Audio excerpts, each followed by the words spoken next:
Hello everyone, this is रोली पांडे। आप लोग की दो मैराथन्स हो चुकी हैं, केमिस्ट्री की हो चुकी है, बायो की हो चुकी है। आज की क्लास में हम फिजिक्स की मैराथन स्टार्ट करेंगे। केमिस्ट्री बायो आपका हो चुका है। जिन स्टूडेंट्स ने ना देखी हुई हो वो केमिस्ट्री और बायो की भी मैराथन जो है उनको कंप्लीट कर लीजिएगा।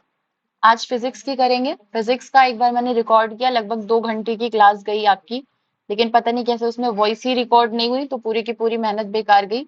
नहीं तो सोचा था दिन में ही अपलोड कर दूंगी, 1 बजे तक आराम से आप लोग कंप्लीट कर लेंगे। पर अब कोई बात नहीं, अब लेट से 4 बजे रिकॉर्ड ही कर रही हूँ, तो कम से कम 6-7 बजे तक आपको ये क्लास अब मिल पाएगी। चलिए स्टार्ट करते हैं हमारा आज का सेशन। फर्स्ट क्वेश्चन है, for a force of 1 newton acting normally on an area of 1 metre square the pressure will be. 1 metre क्षेत्रफल पर अभिलंब रूप से कार्य करने वाला 1 न्यूटन बल के लिए दाब क्या होगा। तो पहली चीज यहाँ पे जो आपका दे रखा है वो सिंपल सी डेफिनेशन दे रखी है प्रेशर की। प्रेशर की डेफिनेशन दे रखी है जो कि होता है फोर्स अपॉन एरिया। प्रेशर दाब इज इक्वल टू बल अपॉन क्षेत्रफल। तो फोर्स यही लिखा है कि for a force of 1, force कितना 1 newton acting normally on an area of 1 metre square. Area कितनी 1 मीटर स्क्वायर पर, 1 मीटर स्क्वायर की एरिया पर अगर 1 न्यूटन का बल अप्लाई किया जा रहा है तो प्रेशर कितना होगा। तो आपकी नॉर्मल अगर यूनिट देखें तो यहाँ पे न्यूटन पर मीटर स्क्वायर बनती है, लेकिन इसके अलावा जो अलग अलग ये क्या नाम है फिजिसिस्ट वगैरह हैं उनके उन नाम के ऊपर कुछ यूनिट्स रखी गई हैं, तो उनसे ही आपका क्वेश्चन पूछ रहा है। तो ये जो न्यूटन पर मीटर स्क्वायर है इसको पास्कल से रिप्रेजेंट करेंगे, मतलब कि प्रेशर की यूनिट और क्या होगी, पास्कल होगी। तो B is the correct option. ये एसआई यूनिट है प्रेशर की। प्रेशर की कौन सी यूनिट है, एसआई यूनिट है। और अगर पास्कल और न्यूटन पर मीटर स्क्वायर में रिलेशन पूछा जाए, पास्कल और न्यूटन पर मीटर स्क्वायर में रिलेशन पूछा जाए तो 1 pascal is equal to 1 newton पर मीटर स्क्वायर होता है। और ये क्या है, ये दोनों ही प्रेशर की ही यूनिट्स होती हैं, बस केवल ये आपका फिजिसिस्ट के नाम पर है और ये आपकी नॉर्मल जो न्यूटन मीटर और ये जो डायमेंशनल यूनिट्स होती हैं उनके ऊपर है। बाकी यहाँ पे जो दे रखे हैं, जूल जो है वो वर्क और एनर्जी,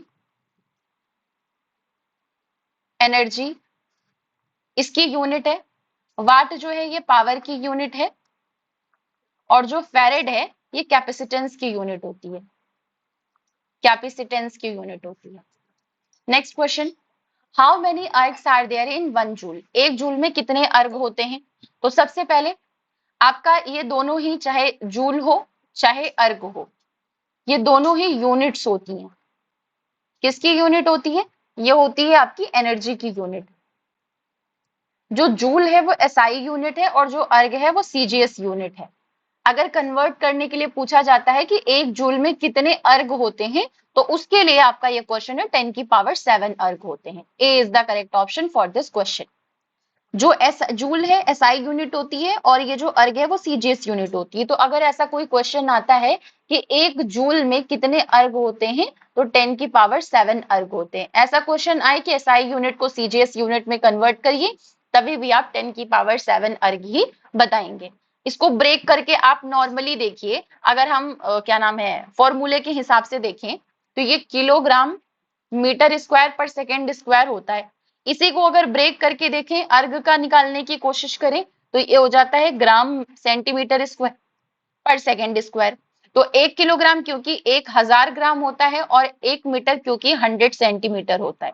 तो 1 जूल को ब्रेक करके देखें तो कितना होगा, 1 जूल इज इक्वल टू 1000, ये अपने आप में हो गया। बाकी 100 का स्क्वायर किया तो टोटल कितना बना, 2 2 4 3 7, तो ये 10⁻7 ही बना। तो जिनको ना भी याद आ रहा हो कि कितने पावर 10⁻7 या फिर कितने पावर लेकर के ये एक अर्ग बनता है, तो याद रखिएगा कि जब भी कन्वर्ट करने के लिए कहे तो 1 जूल इज इक्वल टू 10⁻7 अर्ग होता है। अर्ग सीजीएस यूनिट है एनर्जी की और जूल एसआई यूनिट है। Next question, the force applied to do mechanical work on a machine is called. किसी भी मशीन पर यांत्रिकीय कार्य करने के लिए प्रयुक्त बल क्या कहलाता है। तो देखिए, सबसे पहले यहाँ पे ये समझने की कोशिश करेंगे कि ये क्वेश्चन तो आपका सिंपल मशीन से पूछा गया है। सिंपल मशीन में ऑपरेटर जो होता है मतलब कि मान लीजिए आप हैं, आपके द्वारा जो फोर्स अप्लाई किया जाता है, ह्यूमंस के द्वारा जो फोर्स अप्लाई किया जाता है वो हो गया एफर्ट। दूसरा, जो मशीन के द्वारा फोर्स अप्लाई किया जाता है वो होता है लोड। और आपने फोर्स अप्लाई किया एफर्ट के रूप में, मशीन ने फोर्स अप्लाई किया लोड के रूप में, और इन दोनों के परिणाम स्वरूप आउटपुट निकल करके आता है जो कि होता है वर्क डन। टोटल मशीन के द्वारा कितना काम किया गया ये आउटपुट बताता है, मतलब कि वर्क डन बताता है। और बाकी जो ऑपरेटर के द्वारा फोर्स अप्लाई किया जाता है उसको एफर्ट कहते हैं, मशीन के थ्रू जो फोर्स अप्लाई किया जाता है उसको लोड कहा जाता है। अब यहाँ पे लिखा है मैकेनिकल वर्क जो किया जाता है, तो मैकेनिकल वर्क मतलब यांत्रिकीय कार्य, आप अपने शरीर से जो काम करते हैं वही मैकेनिकल वर्क कहलाता है। तो ये क्वेश्चन जो है वो किसके बारे में पूछ रहा है, एफर्ट वाले फोर्स के बारे में पूछ रहा है, मतलब ऑपरेटर के द्वारा जो फोर्स अप्लाई किया जाता है उसके बारे में पूछ रहा है। मतलब कि B is the correct option for this question. इसमें आपको और अगर जो चीज जानने की जरूरत है वो ये है कि अगर बाई चांस पूछ लिया जाए कि मैकेनिकल एडवांटेज, एक मिनट, पूछ लिया जाए कि मैकेनिकल एडवांटेज क्या होता है तो क्या बताएंगे, लोड अपॉन एफर्ट होता है। अगर पूछ लिया जाए एफिशिएंसी अगर किसी भी मशीन की पता करनी है तो कैसे करते हैं, तो एफिशिएंसी का फॉर्मूला होता है आउटपुट अपॉन इनपुट इनटू 100%। ये होता है एफिशिएंसी का फॉर्मूला, ये होता है मैकेनिकल एडवांटेज का फॉर्मूला। कई बार मैकेनिकल एडवांटेज से क्वेश्चन पूछ लिया जाता है कि लोड बता दिया जाता है। लोड मतलब जो क्या नाम है मशीन के द्वारा फोर्स लगाया गया है, और एफर्ट मतलब जो हमारे द्वारा या फिर जो मैकेनिकल क्या नाम है एफर्ट्स के द्वारा जो फोर्स लगाया जाता है उसको बोलते हैं। तो लोड और एफर्ट की वैल्यू अगर दे रखा होगा तो आप मैकेनिकल एडवांटेज निकाल सकते हैं। और एफिशिएंसी अगर आउटपुट और इनपुट दिए रखा है तो 100% से मल्टीप्लाई करिए, आपका सिंपली जो एफिशिएंसी होगी मशीन की वो निकल आएगी। नेक्स्ट क्वेश्चन है, in example of a natural magnet is, प्राकृतिक चुंबक का उदाहरण क्या है, आयरन होगा, स्टील होगा, लोड स्टोन होगा कि सारे के सारे। तो C is the correct option, lodestone is the correct option. Lodestone को और क्या कहा जाता है, इसको मैग्नेटाइट बोला जाता है। मैग्नेटाइट मतलब फॉर्मूला क्या होता है Fe3O4। अगर मान लीजिए आपके ऑप्शंस में लोड स्टोन नहीं दे रखा है, मैग्नेटाइट दे रखा है या Fe3O4 दे रखा है तो समझ जाइएगा कि नेचुरल मैग्नेट की ही बात की जा रही है। आयरन और स्टील ये नेचुरली मैग्नेट नहीं होते हैं, प्राकृतिक रूप से पत्थर के रूप में मैग्नेट के फॉर्म में नहीं प्रेजेंट होते हैं। अगर हम इनको आर्टिफिशियल तरीके से मैग्नेटाइज करना चाहें तो कर सकते हैं, ठीक है। और ये लोड स्टोन जो है मैग्नेटाइट जो है ये पहला ऐसा मैग्नेट था जो कि ह्यूमंस के द्वारा डिस्कवर किया गया था। Next question, the capacity to do work is called, कार्य करने का सामर्थ्य क्या कहलाता है, पावर, एनर्जी, मास या फिर हीट, शक्ति, ऊर्जा, द्रव्यमान की ऊष्मा। तो काम करने की क्या नाम है, वर्क करने की कैपेसिटी या फिर वर्क करने की जो एबिलिटी है इसी को एनर्जी बोला जाता है।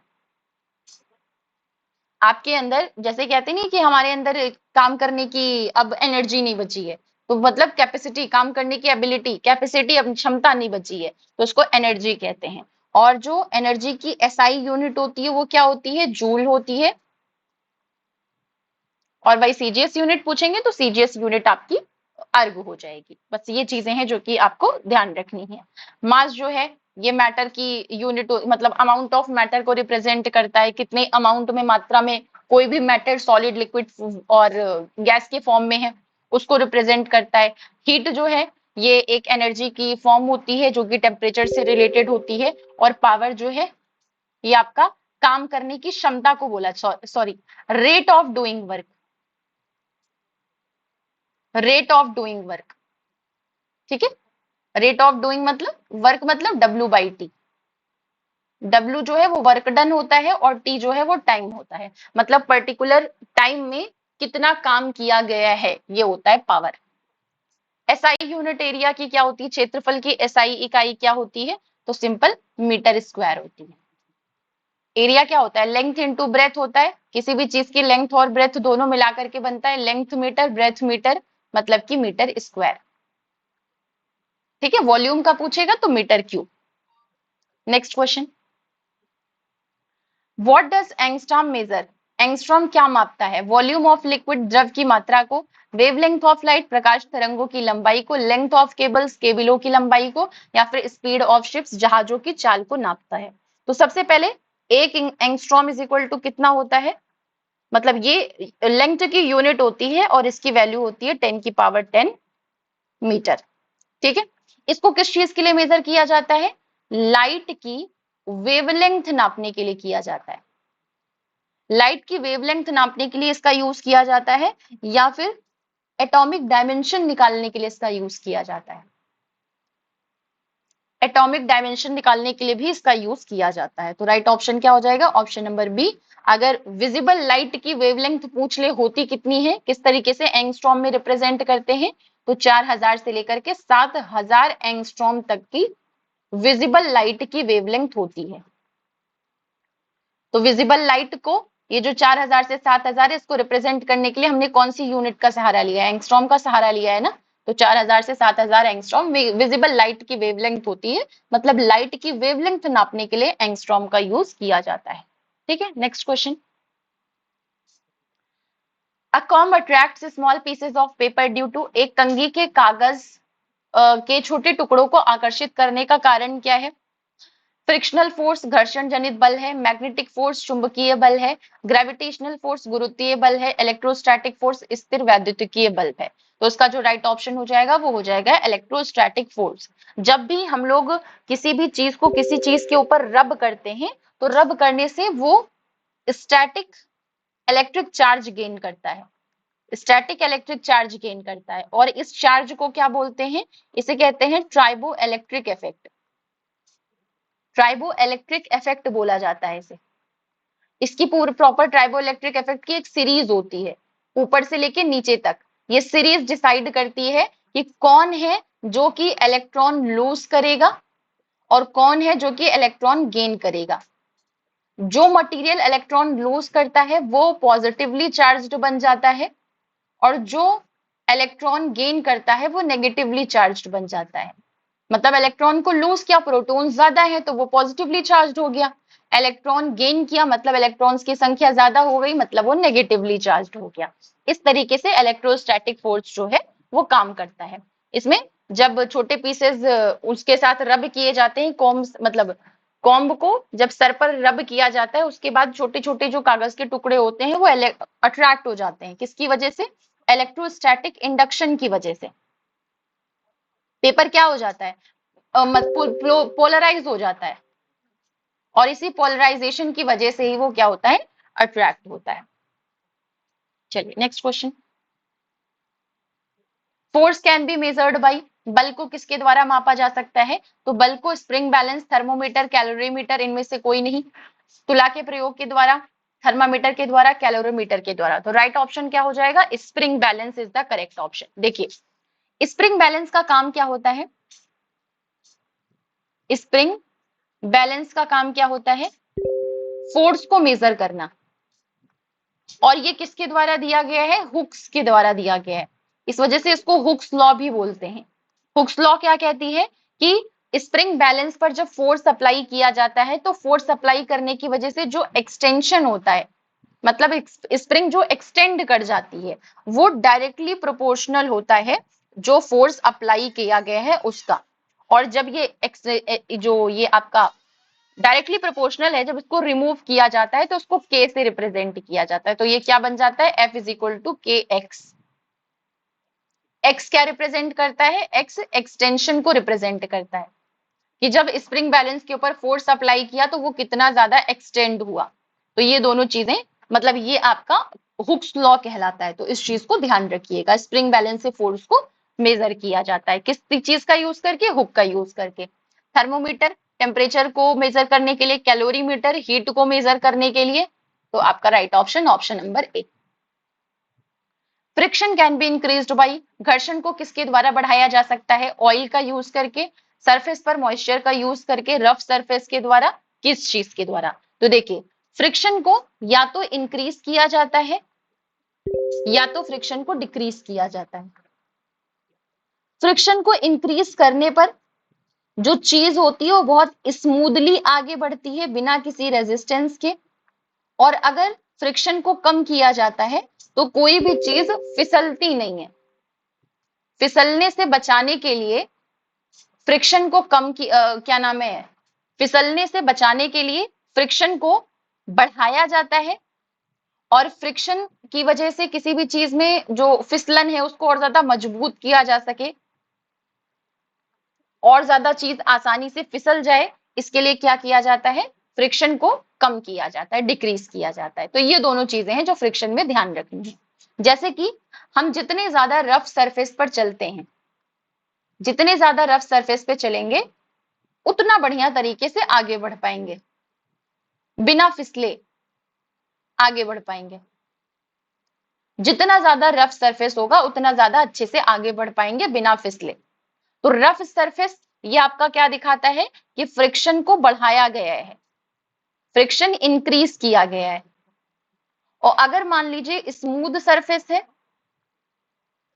तो वहां पर बिना किसी रेजिस्टेंस के, बिना किसी रुकावट के वो चीज आराम से ढनकती हुई, या फिर आप कह सकते हो कि आराम से फिसलती हुई, रोल करती हुई आगे बढ़ जाती है। तीन तरीके का फ्रिक्शन होता है, स्टैटिक फ्रिक्शन, रोलिंग फ्रिक्शन और स्लाइडिंग फ्रिक्शन।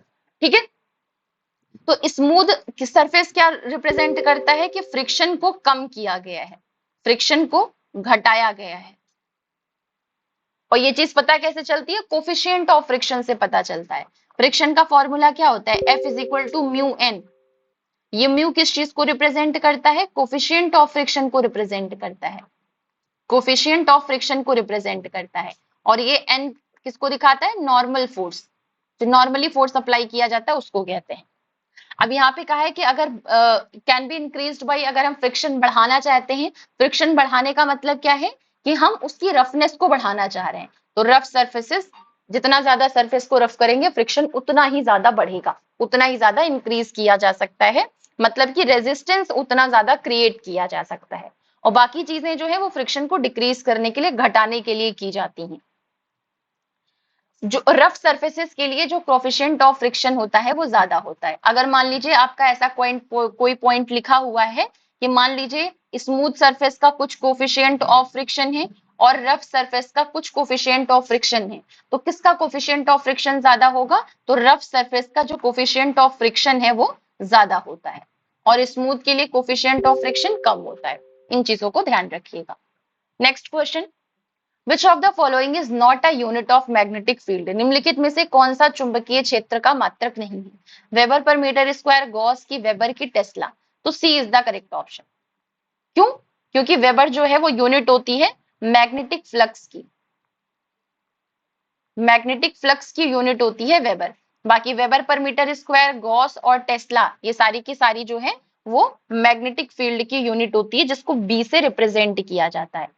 जो टेस्ला है वो मैग्नेटिक फील्ड की एसआई यूनिट होती है, और जो गॉस है वो मैग्नेटिक फील्ड की सीजीएस यूनिट होती है। सेम जैसे हमने जूल के लिए पढ़ा था, 1 जूल इज इक्वल टू 10⁻7 अर्ग था, और जूल जो है वो एसआई यूनिट थी, और जो अर्ग है वो सीजीएस यूनिट है। वैसे ही जो टेस्ला है वो आपकी एसआई यूनिट होती है, जो गॉस है वो सीजीएस यूनिट होती है। अगर इन दोनों के बीच में रिलेशन पूछा जाए कि एक टेस्ला में कितना गॉस होता है, तो 1 tesla is equal to 10⁻4 gauss होता है। ठीक है, और 1 जूल में 10⁻7 अर्ग होता है। ये एसआई यूनिट, ये सीजीएस यूनिट, ये एसआई यूनिट, ये सीजीएस यूनिट। ठीक है, ये चीज ध्यान रखिएगा। बाकी एक चीज और, अगर वेबर पर मीटर स्क्वायर पूछा जाए कि कितना टेस्ला होता है, तो 1 वेबर पर metre square is equal to 1 tesla होता है।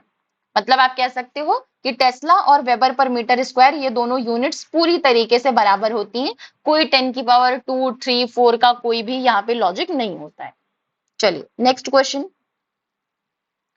At the same temperature speed of sound will be maximum in, समान ताप पर ध्वनि की चाल अधिकतम होगी हाइड्रोजन गैस में, नाइट्रोजन गैस में, ऑक्सीजन गैस में, या फिर सारी की सारी गैसेस में बराबर होगा। तो पहली चीज तो जो है वो स्पीड ऑफ साउंड, v से ही स्पीड को रिप्रेजेंट करेंगे। जो स्पीड ऑफ साउंड होती है वो सेम टेम्परेचर अगर है, ये चीज ध्यान रखिएगा, अगर सेम टेम्परेचर है तो सेम टेम्परेचर पे जो स्पीड ऑफ साउंड है वो इनवर्सली प्रोपोर्शनल होती है 1/√m के। और ये m यहाँ पे क्या है, ये मोलर मास है, मोलर मास है। जैसे हाइड्रोजन है, हाइड्रोजन का नॉर्मल क्या नाम है, क्या बोलते हैं हाइड्रोजन का, क्योंकि जो एटॉमिक नंबर है वो 1 होता है, 1 को 2 से मल्टीप्लाई करेंगे तो 2 आया। अगर नाइट्रोजन का देखें तो नाइट्रोजन का वैसे होता है 14, 14 को 2 से मल्टीप्लाई करेंगे तो 28 हो गया। ऑक्सीजन का 16 होता है, 16 को 2 से मल्टीप्लाई करेंगे तो 32 हो जाएगा। और फॉर्मूला आपका क्या कह रहा है कि जितना ज्यादा मॉलिक्यूलर मास होगा उसकी स्पीड ऑफ साउंड उतनी ज्यादा कम होगी। मतलब कि अगर हम हाइड्रोजन की देखें तो हाइड्रोजन का मॉलिक्यूलर मोलर मास जो है वो सबसे ज्यादा कम है, तो स्पीड ऑफ साउंड भी सबसे ज्यादा किसकी होगी, हाइड्रोजन की ही तो होगी। मतलब A is the correct option for this question. Normal अगर हम देखें तो नॉर्मली स्पीड ऑफ साउंड का अगर गैस में देखें फॉर्मूला क्या होता है, तो v is equal to under root p upon rho होता है। अब ये जो गामा है वो एडियाबैटिक इंडेक्स कहलाता है, गामा आपका एडियाबैटिक इंडेक्स कहलाता है। बाकी p यहाँ पे प्रेशर है और रो जो है वो डेंसिटी है, ठीक है। तो ये आपका डिफरेंस होता है सेम टेम्परेचर पर। अगर बात की जाए स्पीड ऑफ साउंड की गैस में तो इनवर्सली प्रोपोर्शनल होता है मोलर मास के। और अगर बाय चांस प्रेशर की बात की जाए तो प्रेशर का कोई फर्क नहीं पड़ता है, मतलब प्रेशर को अगर बढ़ा दिया जाए तो क्योंकि जो डेंसिटी होती है वो भी उतनी ही ज्यादा बढ़ जाती है, इस वजह से साउंड की स्पीड पर किसी तरीके का कोई चेंज नहीं आता। इसके ऊपर अभी हम एक क्वेश्चन पढ़ेंगे, अभी आगे देखेंगे, वहां पर आपको और अच्छे से समझ में आ जाएगा।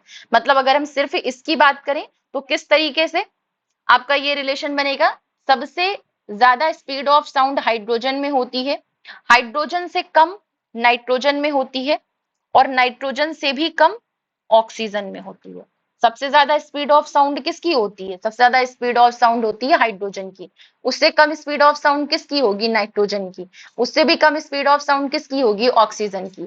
क्यों, क्योंकि सबसे बड़ा है ऑक्सीजन, सॉरी हाइड्रोजन, हाइड्रोजन के बाद आपका आता है नाइट्रोजन, और नाइट्रोजन से भी ज्यादा है आपका क्या बोलते हैं, ऑक्सीजन। तो इस तरीके से मोलर मास के बेसिस पर इनवर्सली रिलेशन के हिसाब से हम आसानी से निकाल सकते हैं। और अगर इसी जगह आपका पूछ लिया जाता कि अगर मान लीजिए टेम्परेचर को बढ़ाया जाए, टेम्परेचर को इंक्रीज किया जाए, तो टेम्परेचर को इंक्रीज करने पर v पर क्या इफेक्ट पड़ेगा, तो टेम्परेचर को बढ़ाने पर स्पीड ऑफ साउंड भी इंक्रीज होती है, क्योंकि इनका रिलेशन क्या होता है, v डायरेक्टली प्रोपोर्शनल होता है अंडर रूट t के, डायरेक्टली प्रोपोर्शनल होता है अंडर रूट t के। किस तरीके से, जब देख ही रहे हैं तो सारा का सारा यहीं पे देख लेते हैं। पेन किधर गया भाई, ठीक है। सबसे पहले हमने यहाँ पे किसकी बात की, स्पीड ऑफ साउंड की और मोलर मास की।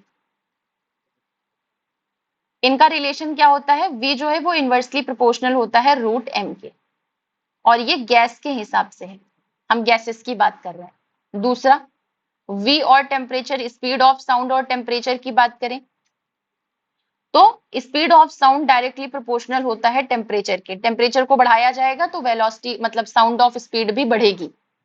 तीसरा, अगर मान लीजिए हम बात करते हैं स्पीड ऑफ साउंड की और प्रेशर की, मतलब कि प्रेशर को बढ़ाया जाए तो स्पीड ऑफ साउंड पर क्या इफेक्ट पड़ेगा, तो ये जो है वो आपका फॉर्मूला क्या होता है, गामा p अपॉन रो होता है। तो क्योंकि p upon rho is equal to constant होता है, जितना p बढ़ाया जाता है उतना ही रो भी बढ़ता है। प्रेशर बढ़ाने पर डेंसिटी भी बढ़ती है, क्योंकि प्रेशर बढ़ाने पर डेंसिटी भी बढ़ती है, इस वजह से स्पीड ऑफ साउंड आपका उतना ही रहता है, स्पीड ऑफ साउंड में कोई भी चेंज नहीं आता है, वो भी कांस्टेंट ही रहता है। जैसे कि मान लीजिए बढ़ा दिया, कहा गया कि प्रेशर जो है वो 3 गुना बढ़ा दिया गया, तो बताइए स्पीड ऑफ साउंड में क्या परिवर्तन आएगा। तो मान लीजिए पहले हमारा जो प्रेशर था वो 3 था और जो रो है, डेंसिटी है, वो मान लीजिए 9 थी। अब इसमें कहा गया है प्रेशर को 3 गुना बढ़ा दिया गया। तो जब किसी भी चीज पर प्रेशर को 3 गुना बढ़ाया जाएगा तो उसकी डेंसिटी भी 3 गुना बढ़ जाती है। मतलब अब कितना हो गया, 3 3 जा 9 अपॉन 27। अब ये वापस से यही तो बना, 3 3 जा 9, 3 9 जा 27। पहले भी 3 9 था, बाद में भी 3 बाई 9 ही हो गया। तो जब कोई चेंज इधर P बाई रो में अगर कोई चेंज नहीं आया है तो V is equal to P by rho था। अगर P बाई रो में किसी तरीके का चेंज नहीं आया है, 3 बाई 9 था, 3 गुना बढ़ाने पे भी 3 9 ही बचता है, 4 गुना बढ़ाने पर भी 3 9 ही बचता है, तो फिर स्पीड ऑफ साउंड में भी कोई चेंज नहीं आता है। ये 3 रिलेशन है जिनसे क्वेश्चंस बहुत पूछे जाते हैं, इनका ध्यान रखिएगा, इनसे क्वेश्चंस आपके आते हैं। यहाँ पे बता दिया H2 is the correct option. Next one, magnetic field produced by electrons in atoms is due to. अणुओं तथा परमाणुओं में इलेक्ट्रॉन के द्वारा उत्पन्न चुंबकीय क्षेत्र का क्या कारण होता है? केवल मोशन का स्पिन, केवल ऑर्बिटल मोशन, के स्पिन और ऑर्बिटल दोनों मोशन, ना ही स्पिन ना ही ऑर्बिटल, ना ही चक्रण गति ना ही कक्षीय गति। तो यहाँ पे क्या कह रहा है, एटम्स में कोई एटम है, उस एटम के अंदर जो इलेक्ट्रॉन्स हैं उन इलेक्ट्रॉन्स के द्वारा किस तरीके का मोशन किया जाता है जिससे कि मैग्नेटिक फील्ड प्रोड्यूस हो जाती है, मैग्नेटिक फील्ड प्रोड्यूस हो जाती है। तो किसी एटम में इलेक्ट्रॉन्स के द्वारा दो तरीके का मोशन किया जाता है जिससे कि मैग्नेटिक फील्ड प्रोड्यूस होती है। पहला स्पिन मोशन और दूसरा ऑर्बिटल मोशन। जब कोई भी इलेक्ट्रॉन के द्वारा ऑर्बिटल मोशन किया जाता है, ऑर्बिटल मोशन करने का मतलब क्या होता है कि न्यूक्लियस के चारों तरफ, न्यूक्लियस के चारों तरफ जो इलेक्ट्रॉन्स थे वो इलेक्ट्रॉन न्यूक्लियस के चारों तरफ घूमते घूमते ऑर्बिटल मोशन करते करते वहां पर ऑर्बिटल मैग्नेटिक मूवमेंट क्रिएट कर देते हैं, ऑर्बिटल मैग्नेटिक मूवमेंट क्रिएट कर देते हैं। और स्पिन मोशन क्या कहता है, स्पिन मोशन कहता है कि इलेक्ट्रॉन्स के लगातार अंदर की तरफ स्पिन होने की वजह से स्पिन मैग्नेटिक मूवमेंट क्रिएट हो जाता है और इसलिए मैग्नेटिक फील्ड प्रोड्यूस होती है। तो राइट ऑप्शन इसका क्या हो जाएगा, चक्रण और कक्षीय गति दोनों इलेक्ट्रॉन्स के द्वारा की जाती है। नेक्स्ट, ये आपका जो है कहीं ना कहीं बोर्ड्स का जो थ्योरी है उस पर डिपेंड करता है। क्वेश्चन है रेजिस्टेंस ऑफ 1.5 ओम, 0.05 ओम, 0.25 ओम, ये सीरीज में कनेक्टेड है तो इक्विवेलेंट रेजिस्टेंस क्या होगा?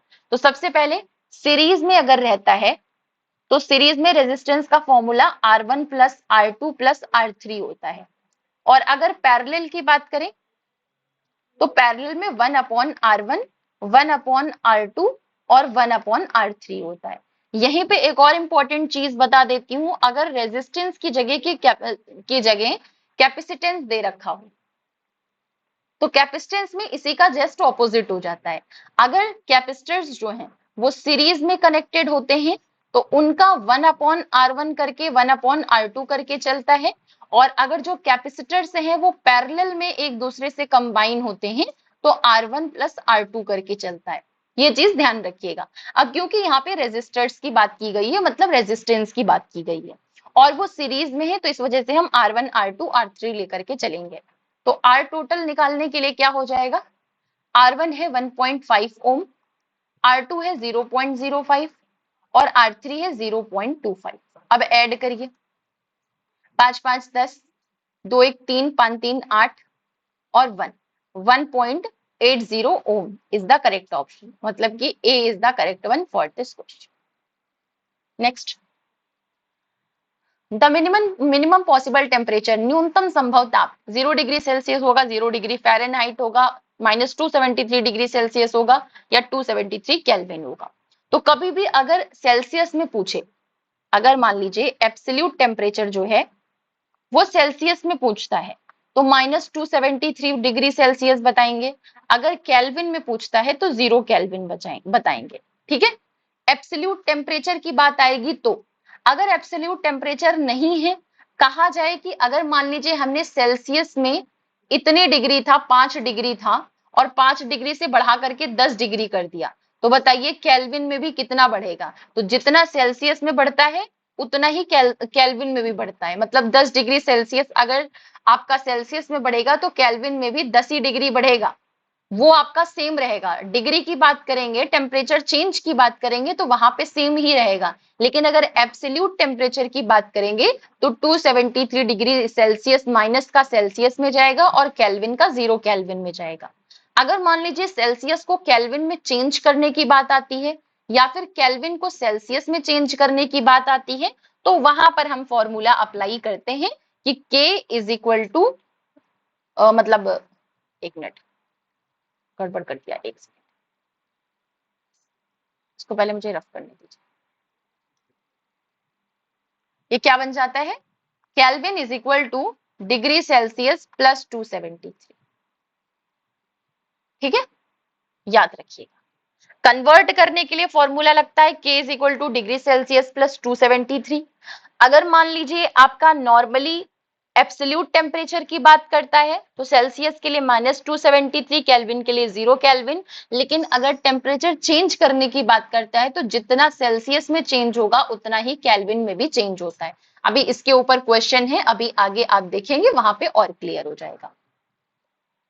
Next question, weight of a body at the centre of earth is, पृथ्वी के केंद्र पर किसी पिंड का भार क्या होता है? तो सबसे पहले सेंटर पर जो ग्रेविटेशनल एक्सेलरेशन है वो 0 हो जाता है।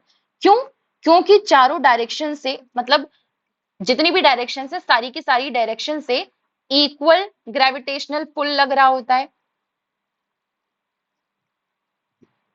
इक्वल ग्रेविटेशनल पुल लग रहा होता है, इस वजह से सारी की सारी डायरेक्शन से जो मतलब ग्रेविटेशनल पुल आ रहा होता है वो एक दूसरे को कैंसिल आउट कर देता है। तो जो ग्रेविटेशनल एक्सेलरेशन है वो बचता है 0 और होता है W is equal to mg। यहाँ पे वेट की बात कर रहा है ना, अब क्योंकि g ही आपका 0 हो गया तो m इंटू 0 भी तो 0 ही आएगा ना। तो अर्थ के सेंटर पर जो बॉडी का वेट है वो कितना होता है? 0 ही होता है। किसी मास सेम ही रहेगा, इक्वेटर पर किसी तरीके का कोई चेंज नहीं आएगा। मतलब कुल मिला के बात ये होती है कि हम लोग जैसे जैसे सरफेस के नीचे जाते हैं, ये अर्थ है, अर्थ के सरफेस से जैसे जैसे नीचे जाते हैं वैसे वैसे जो क्या बोलते हैं जी होता है वो वैसे वैसे घटता जाता है। यहाँ पे मैक्सिमम होता है, पोल्स पर मैक्सिमम होता है, और जैसे जैसे नीचे जाते हैं यहाँ पे पहुंचते ही जी की वैल्यू 0 हो जाती है, सेंटर पर पहुंचने तक जी की वैल्यू जो है वो 0 हो जाती है। तो इसलिए आप ध्यान रखिएगा, अगर जी ग्रेविटेशनल एक्सेलरेशन की बात करेगा तो ऐसे केस में सेंटर की बात करेगा तो 0 और पोल्स पर मैक्सिमम होता है। नेक्स्ट क्वेश्चन क्या कह रहा है? कॉन्वेक्स लेंस में एफ की वैल्यू दे रखी है 0.5 मीटर, कॉन्केव लेंस में एफ की वैल्यू दे रखी है 1 मीटर, दोनों को कंबाइन किया गया है, तो बताइए रिजल्टेंट पावर क्या होगी? देखिए, सबसे पहले जो फॉर्मूला होता है P का, ये होता है 1/f। यही अगर मान लीजिए कॉन्वेक्स लेंस की बात की जाती है तो कॉन्वेक्स लेंस के लिए f की वैल्यू पॉजिटिव रखी जाती है, और अगर कॉन्केव लेंस की बात की जाती है तो कॉन्केव लेंस के लिए f की वैल्यू नेगेटिव रखी जाती है। तो सबसे पहले हम P1 की बात करते हैं। P1 is equal to 1/f1 जो कि कॉन्वेक्स लेंस के बारे में बात कर रहा है। तो कॉन्वेक्स लेंस में 1/f1 मतलब कि 1/0.5, डेसिमल हटा 0 बढ़ा, ये प्लस में रहेगा, 5 2 10 मतलब कि प्लस का 2 डायोप्टर। P2 की बात करते हैं, दूसरे की पावर किसकी है? कॉन्केव लेंस की है। कॉन्केव लेंस में f की वैल्यू माइनस हो जाती है तो P2 इज इक्वल टू 1/-1 हो जाएगा, मतलब P2 की वैल्यू क्या आएगी? -1 डायोप्टर आएगी। फिर पूछा है रिजल्टेंट पावर क्या होगी, तो P is equal to P1 plus P2 होता है। P1 की वैल्यू 2 डायोप्टर आई है और P2 की वैल्यू -1 डायोप्टर आई है, तो 2 डायोप्टर प्लस का और -1, तो ये 2 - 1 1 मतलब कि 1 dioptre is the correct option for this question. इसका क्या हो जाएगा? बस इतना ध्यान रखना है कि f की वैल्यू जब कॉन्वेक्स लेंस होगा तो पॉजिटिव होगी और जब कॉन्केव लेंस होगा तो नेगेटिव होगी। अब दोनों की अलग अलग पावर की वैल्यू निकाल लेंगे, फिर बाद में कंबाइंड निकालने के लिए P1 प्लस P2, P3 दे रखा रहेगा तो P3 निकाल लीजिए, चाहे कॉन्वेक्स लेंस का हो चाहे कॉन्केव लेंस का, बस प्लस माइनस का ध्यान रखना है बस। Next question, decimal number 16 in binary notation is, आपको जब इसकी थियरी क्लास कराई थी तो वहां पर दूसरा तरीका बताया था जहां पे 2 की पावर्स में इसको चेंज करना था, पर इसके अलावा और इजी तरीका होता है, वहां पे टाइम था इस वजह से डिटेल में बता दिया था। यहाँ पर रिमाइंडर निकाल करके किस तरीके से डेसिमल को बाइनरी में चेंज किया जाता है ये समझाऊंगी। ये ज्यादा इजी तरीका होता है, ये अप्लाई करेंगे तो ज्यादा आसानी से आंसर आ जाएगा। सबसे पहले तो बाइनरी डिजिट्स आपकी केवल दो होती हैं, एक 0 और 1। इन दोनों को ही बाइनरी डिजिट कहा जाता है। 16 का बाई चांस आपको बाइनरी निकालना है तो कैसे निकालेंगे? सबसे पहले 16 को डिवाइड करिए 2 से। 2 8 16 होता है, रिमाइंडर कितना बचा? 0। अब ये जो यहाँ पे आया हुआ है डिवाइड करने पर, इसको वापस से 2 से डिवाइड करिए। 2 4 8, रिमाइंडर वापस से बचा 0। अब ये 4 है, इसको वापस से 2 से डिवाइड करिए। 2 2 4, रिमाइंडर बचा 0। अब 2 को फिर से 2 से डिवाइड करिए, 1, रिमाइंडर बचा 0। 1 को वापस से 2 से डिवाइड करिए, 1 को भी लास्ट में एक बार 2 से डिवाइड करना पड़ेगा। 1 को भी 2 से डिवाइड करना पड़ेगा, तो 1 को 2 से डिवाइड करेंगे तो 1 ही आएगा, लेकिन रिमाइंडर बचेगा 1। 2 माइनस 1 1 बच जाएगा ना, रिमाइंडर तो एक बचेगा ही। अब यहाँ पर जब बाइनरी में कन्वर्ट करना होता है तो काउंट कैसे करते हैं? बॉटम से टॉप की तरफ करते हैं, बॉटम से टॉप की तरफ करते हैं। तो बॉटम टू टॉप में जाएंगे तो सबसे पहले रिमाइंडर 1 था, फिर रिमाइंडर 0 था, फिर रिमाइंडर 0, फिर से रिमाइंडर 0 और उसके बाद वापस से रिमाइंडर 0। मतलब कि 1 2 3 4 4 0 आए हैं। B is the correct option for this question. बस ये याद रखना है कि रिमाइंडर जो बच रहा है उसको साइड साइड में साथ साथ में लिखते जाएंगे, और जब काउंट करना होगा इनको साथ में बाइनरी फॉर्म में लिखना होगा तो आप बॉटम से लेकर के टॉप जाएंगे और इस तरीके से नंबर लिखेंगे। तो B is the correct option, इस तरीके से आसानी से निकाल सकते हैं। न्यूमरिक कीज कहाँ पाई जाती हैं? न्यूमरिक कीज कीबोर्ड में पाई जाती है। Image formed by a concave lens is, एक अवतल लेंस से बनने वाला प्रतिबिंब हमेशा कैसा होता है? तो इसके लिए आपको 3 चीजें याद रखनी है। पहली चीज, जो लेंस है वो मिरर का जस्ट ऑपोजिट होता है। जो चीज कॉनकेव लेंस की कैरेक्टरिस्टिक्स होती है कॉन्वेक्स मिरर की, वो बिल्कुल एज इट इज सेम हो जाएंगी। जो कैरेक्टरिस्टिक्स कॉन्वेक्स लेंस की होती हैं वो सारी की सारी कैरेक्टरिस्टिक्स कॉनकेव मिरर की हो जाएगी। ये याद रखना है, ये दोनों एक दूसरे के ऑपोजिट चलते हैं। अब जो कॉनकेव लेंस है इसको डाइवर्जिंग लेंस भी कहा जाता है, इसको डाइवर्जिंग लेंस भी बोलते हैं। कॉनकेव लेंस को डाइवर्जिंग लेंस बोला जाता है और कॉन्वेक्स मिरर को डाइवर्जिंग मिरर बोला जाता है।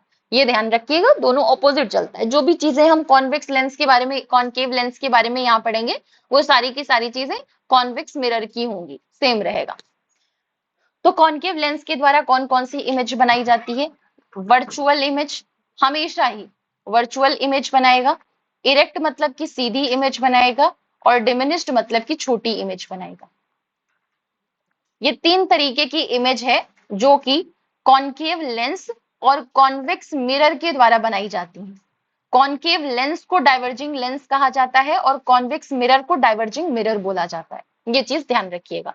तो ऑप्शंस आपके क्या दे रखे हैं? रियल है, वर्चुअल, इन्वर्टेड। इन्वर्टेड नहीं होती है, उल्टी नहीं होती है, हमेशा सीधी होती है, इरेक्ट होती है। लार्जर देन ऑब्जेक्ट नहीं होती है, क्या नाम है, स्मॉलर देन ऑब्जेक्ट होती है, मतलब डिमिनिश्ड होती है। रियल नहीं होती है, वर्चुअल होती है, मतलब कि B is the correct option for this question. Object की पोजीशन कोई भी हो मैटर नहीं करता है, लेकिन अगर आप कॉन्वेक्स लेंस की बात करेंगे तो कॉन्वेक्स लेंस में वैसे तो मेनली जो है वो रियल और इन्वर्टेड इमेज ही बनती है, रियल और इन्वर्टेड इमेज ही बनती है, लेकिन ये ऑब्जेक्ट की डिस्टेंस पर मैटर करता है। ऑब्जेक्ट की डिस्टेंस के हिसाब से जो इमेजेस बनती हैं वो भी चेंज हो जाती हैं। इनके अलग अलग केस होते हैं, बहुत फार डिस्टेंस पे रखी हुई हो या फिर जस्ट सामने रखी हुई हो, थोड़ा दूर पे रखा हुआ हो, तो उसके हिसाब से अलग अलग होती है। थियरी की क्लास में पूरा का पूरा फिगर से समझाया हुआ है, अगर कॉन्वेक्स लेंस का देखना होगा तो वहां पे देख लीजिएगा। अब देखिए, कॉनकेव लेंस का यूज किस चीज को ट्रीट करने के लिए किया जाता है? कॉनकेव लेंस का यूज मायोपिया को ट्रीट करने के लिए किया जाता है, मतलब कि शॉर्ट साइटेडनेस को ट्रीट करने के लिए किया जाता है। और कॉन्वेक्स लेंस का यूज किस चीज के लिए किया जाता है? कॉन्वेक्स लेंस का यूज हाइपरमेट्रोपिया को ट्रीट करने के लिए किया जाता है। हाइपरमेट्रोपिया को ट्रीट करने के लिए किया जाता है। ये जितने भी इंपॉर्टेंट पॉइंट्स हैं इनको ध्यान रखिएगा, किसी से भी क्वेश्चन पूछा जा सकता है। नेक्स्ट क्वेश्चन है, if the distance between sun and earth doubles gravitational force becomes. अगर सूर्य और पृथ्वी के बीच की दूरी को 2 गुनी कर दिया जाए तो गुरुत्वाकर्षण बल का मान क्या होगा? सबसे पहले जो फॉर्मूला है वो क्या होता है? F is equal to G m1 m2 upon R square. अब कह क्या रहा है कि सन आर किसको रिप्रेजेंट करता है? ये डिस्टेंस को रिप्रेजेंट करता है। दो ऑब्जेक्ट्स के बीच में जो डिस्टेंस है उसको रिप्रेजेंट करता है आर स्क्वायर। अब यहाँ पे कहा गया है सन और अर्थ इन दोनों के बीच की दूरी को अगर डबल कर दिया जाए, मतलब आर है, आर को 2r कर दिया जाए तो क्या होगा? अगली स्लाइड पर देखते हैं। ये हमेशा का केस है, मैं यहाँ पे एक्सप्लेन भले कर दे रही हूं, पर हमेशा ही याद रखिएगा। अगर आपसे पहला केस अगर मान लीजिए कहता है कि जो डिस्टेंस है उसको डबल कर दिया गया है, तो उसके लिए जो रिजल्ट आएगा वो हमेशा ही अप्लाई होगा, उसको सॉल्व करने मत बैठ जाइएगा। जी m1 m2 अपॉन आर का 2r हो गया है, 2r स्क्वायर कर दीजिए। जी m1 m2 upon 4r square. अब ये क्या हो गया? 1/4 इधर कर लीजिए, ये हो गया जी m1 m2 upon R square. ये वापस से क्या बन गया? f/4 बन गया ना। ये f की ही तो वैल्यू है, स्टार्टिंग में ही बताया। f is equal to G m1 m2 upon R square होता है, तो ये कितना हो गया? 4 हो गया। कितना हो गया? फोर्स का कितना हो जाएगा? 1/4 हो जाएगा। तो कभी भी क्वेश्चन में लिखा हुआ हो कि डिस्टेंस को डबल कर दिया जाए तो क्या होगा, तो हमेशा डबल करने पर 1/4 हो जाएगा। फोर्स का कितना? 1/4 हो जाएगी डिस्टेंस। और अगर बाई चांस इसी की जगह क्वेश्चन आपका पूछता है कि आर को हाफ कर दिया जाए तो क्या होगा? तो हाफ करेंगे तो क्या होगा? ये बन जाएगा जी m1 m2 अपॉन 1/2 आर स्क्वायर। हाफ कर दिया जाए, 1/2 आर कर दिया गया। अब 1/2 आर करेंगे तो 1/4 हो जाएगा, 4 ऊपर चला जाएगा, 4 जी m1 m2 upon R square.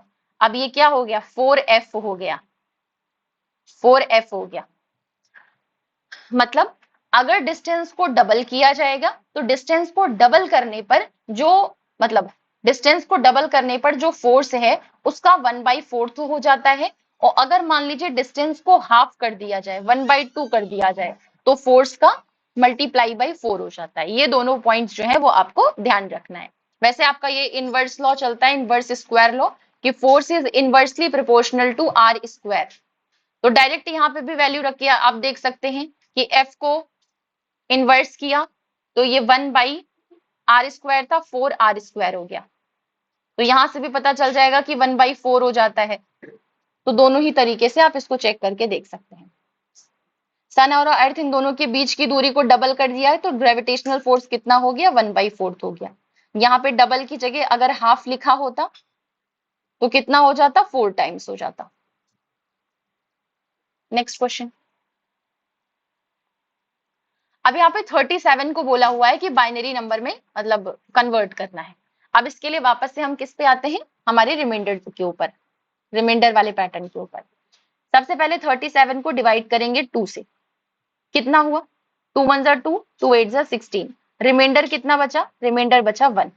अब 18 को डिवाइड करेंगे 2 से। 2 9 जा 18, रिमाइंडर कितना हुआ? 0। 9 को डिवाइड करेंगे 2 से। 2 4 जा 8 हुआ, रिमाइंडर कितना बचा? 1। 4 को डिवाइड करेंगे 2 से। 2 2 जा 4, रिमाइंडर कितना बचा? 0।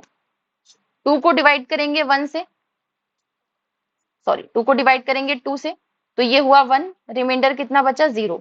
1 को डिवाइड करेंगे 2 से, कितना हुआ? 1, रिमाइंडर कितना बचा? 1। अब यहाँ पे रीड करना है तो बॉटम टू टॉप जाएंगे। 1 0 0 1 0 1। ये कौन सा ऑप्शन? 1 0 0 1 0 1, मतलब कि A is the correct option for this question. Simply इस तरीके से आप रिमाइंडर से डेसिमल को बाइनरी में कन्वर्ट कर सकते हैं। नेक्स्ट क्वेश्चन, अगर वेक्टर ए जो है वो 10 सेंटीमीटर नॉर्थ है तो वेक्टर -2a क्या होगा? सबसे पहले इनमें सब चीज का ऑपोजिट लेकर के चलेंगे। माइनस मतलब कि डायरेक्शन चेंज कर दी गई है, डायरेक्शन चेंज कर दी है, तो -2a का मतलब क्या हुआ?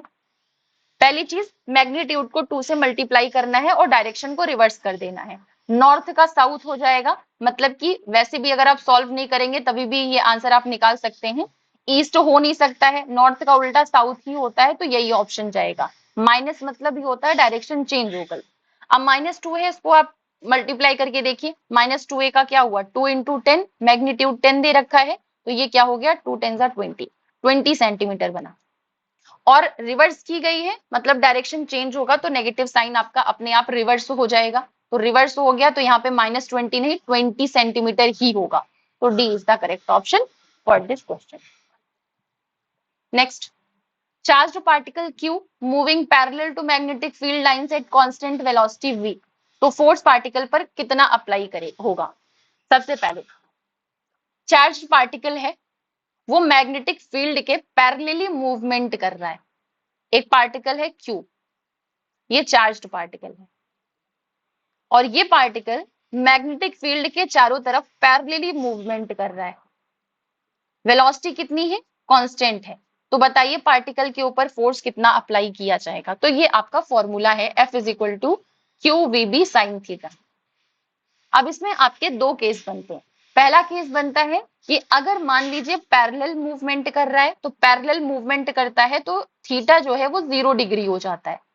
थीटा 0 मतलब साइन 0, साइन 0 की वैल्यू 0 होती है, तो आप QVB को 0 से मल्टीप्लाई करेंगे तो कितना होगा? 0 ही होगा। तो फोर्स कितना हो गया? 0 हो गया, मतलब कि सी इज द करेक्ट ऑप्शन। अब यहां पर अगर पैरेलल की जगह परपेंडिकुलर दे देता तो क्या करते? परपेंडिकुलर दे देता तो थीटा आपका 90 डिग्री हो जाता। अब यहाँ पे साइन थीटा जैसे साइन 0 रखा था, वहां पर साइन 90 रख दीजिए। साइन 90 की वैल्यू होती है 1, तो QVB को 1 से मल्टीप्लाई करेंगे तो कितना हो जाएगा? QVB ही रहेगा, मतलब कि आपका परपेंडिकुलर के केस में QVB हो जाएगा, और पैरेलल के केस में क्योंकि साइन 0 डिग्री है तो आपका जो राइट ऑप्शन है वो 0 हो जाएगा, क्योंकि 0 से मल्टीप्लाई किया है। इसको लॉरेंट्ज मैग्नेटिक फोर्स बोलते हैं। Next question, relation between linear, areal and volumetric expansion coefficients, रेखीय प्रसार गुणांक, क्षेत्रीय प्रसार गुणांक और आयतन प्रसार गुणांक में संबंध निकालना है। सबसे पहले नॉर्मल आपका जो है वो तीनों का साथ साथ में चलता है कि मतलब जैसे नॉर्मली लिखा जाएगा, आप लीनियर पहले लिखोगे जिसको अल्फा से रिप्रेजेंट करते हैं, फिर वॉल्यूमेट्रिक लिखोगे जिसको बीटा से रिप्रेजेंट करते हैं, फिर उसके बाद एक मिनट एरियल आएगा, लीनियर के बाद एरियल आएगा जिसको बीटा से रिप्रेजेंट करते हैं, उसके बाद वॉल्यूमेट्रिक आएगा जिसको गामा से रिप्रेजेंट करते हैं। पर तीनों को ही अल्फा के फॉर्म में रिप्रेजेंट करना है, तो ये आपका कैसे बनता है? ये हो जाएगा एरियल वाला 2 बीटा और वॉल्यूमेट्रिक हो जाएगा 3, तो 3 अल्फा। अब इसको लाइन से लिखिए, ये अल्फा है, ये 2 अल्फा हो गया, ये 3 अल्फा हो गया, तो रेशियो क्या बना? 1:2:3 बना, मतलब राइट ऑप्शन क्या हो जाएगा? Option number A. ठीक है, चलिए नेक्स्ट क्वेश्चन देखते हैं। Vertical component of earth's magnetic field is 0 at, earth की मैग्नेटिक फील्ड का वर्टिकल कंपोनेंट 0 है, किस पे होता है? मैग्नेटिक पोल्स पर होता है, ज्योग्राफिक पोल्स पे होता है, या फिर हर एक जगह पे होता है, या मैग्नेटिक इक्वेटर पर होता है? तो देखिए अर्थ की मैग्नेटिक फील्ड के दो कंपोनेंट होते हैं, एक वर्टिकल कंपोनेंट होता है, एक आपका हॉरिजॉन्टल कंपोनेंट होता है। वर्टिकल कंपोनेंट को V से रिप्रेजेंट करते हैं और जो हॉरिजॉन्टल कंपोनेंट होता है उसको H से रिप्रेजेंट करते हैं। तो BV और BH, सबसे पहले इन दोनों का याद रखिए कि ये होता है B cos डेल्टा और ये होता है B, वर्टिकल कंपोनेंट के लिए B sin डेल्टा और हॉरिजॉन्टल कंपोनेंट के लिए B cos डेल्टा। अब यहाँ पे दो पॉइंट्स याद रखने हैं। अगर मान लीजिए इक्वेटर की बात की जाएगी तो इक्वेटर पर आपको डिप एंगल देखना है कि कितना होगा। डिप एंगल कैसे पता करते हैं? जैसे जैसे सेंटर से ऊपर की तरफ जाते हैं, ये जो डिप एंगल है वो आपका बढ़ता जाता है। सेंटर पर जो डिप एंगल है, मतलब कि सेंटर मतलब यहाँ पे आपका एक इक्वेटर की बात कर रहा है, एक पोल्स की बात कर रहा है। तो अगर इक्वेटर पर देखेंगे तो डिप एंगल 0 डिग्री होता है, और जैसे जैसे इक्वेटर से ऊपर की तरफ जाते हैं वैसे वैसे डिप एंगल बढ़ता जाता है। सबसे ऊपर क्या पड़ेगा? पोल्स पड़ेगा, और सेंटर में क्या पड़ेगा? इक्वेटर पड़ेगा। मतलब कि इक्वेटर पर जो डिप एंगल है वो 0 डिग्री होगा, और पोल्स पर जो डिप एंगल है वो 90 डिग्री होगा। अब यहाँ पे अगर कंपोनेंट निकालने की बात कर दी जाए तो आप कैसे निकालेंगे? बस जो भी वैल्यू है आप रख देंगे, जो वैल्यूज है जिस हिसाब से कि bv is equal to B sine delta है और bh is equal to B cos delta है। तो यहाँ पर साइन की वैल्यू रख दीजिए। डिप एंगल कितना निकाला था इक्वेटर के लिए? मैग्नेटिक फील्ड 0 पूछा हुआ है, तो साइन डेल्टा की वैल्यू पहले रखिए 0। साइन डेल्टा की वैल्यू रखा 0, साइन 0 होता है 0 डिग्री। तो वर्टिकल कंपोनेंट 0 कब होगा? जब आपका जो अर्थ मैग्नेटिक फील्ड है, मतलब जो डिप एंगल है वो कितना होगा? 0 होगा, मतलब कि इक्वेटर पर होगा। नॉर्मली भी दिमाग लगाइए, साइन 0 ही तो 0 होता है, क्योंकि साइन 0 0 होता है, तो जो वर्टिकल कंपोनेंट है उसमें साइन थीटा आता है, और हॉरिजॉन्टल कंपोनेंट किस में आता है? कॉस में आता है।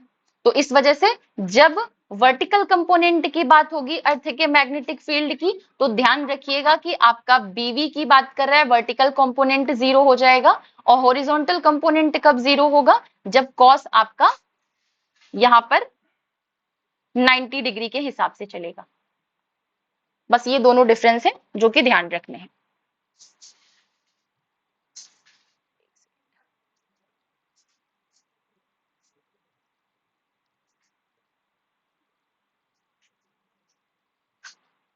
पहले इक्वेटर की बात करते हैं। Dip angle 0 degree, BV is equal to B sine delta. अब मैग्नेटिक पोल्स की बात करते हैं। पोल्स पर डेल्टा 90 डिग्री। अब यहाँ पे 90 डिग्री है, तो बीवी बी मैक्सिमम होगा, मैग्नेटिक फील्ड यहाँ पर मैक्सिमम हो जाएगी, क्योंकि यहाँ पर साइन 90 रखेंगे तो साइन 90 तो 1 आएगा ना, तो यहाँ पर v का v ही रहेगा, b का b ही रहेगा, इसमें कोई चेंज नहीं आएगा। लेकिन जब इसमें bh अप्लाई करेंगे तो bh में cos थीटा हो जाएगा, तो cos थीटा में यहाँ पर b cos 90 डिग्री लगेगा, और cos 90 डिग्री होता है 0।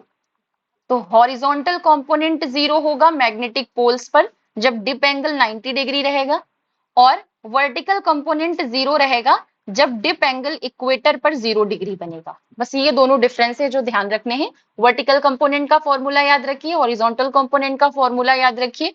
इक्वेटर पर डिप एंगल 0 होता है, मैग्नेटिक पोल्स पर डिप एंगल 90 डिग्री होता है। जैसे जैसे इक्वेटर से पोल्स की तरफ जाते हैं जो आपका डिप एंगल है वो बढ़ता जाता है।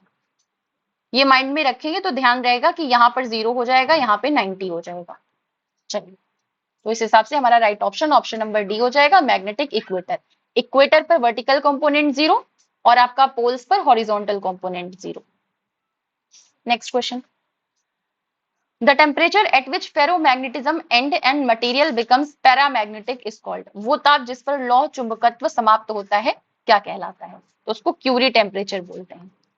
क्यूरी टेम्परेचर पर ट्रांजिशन होता है, और जैसे ही क्यूरी टेम्परेचर से थोड़ा सा ऊपर जाते हैं तुरंत ही फेरोमैग्नेटिक जो मटेरियल फेरोमैग्नेटिक होता है वो अपनी प्रॉपर्टी को पूरी तरीके से लूज कर देता है और वो पैरामैग्नेटिक मटेरियल में कन्वर्ट हो जाता है।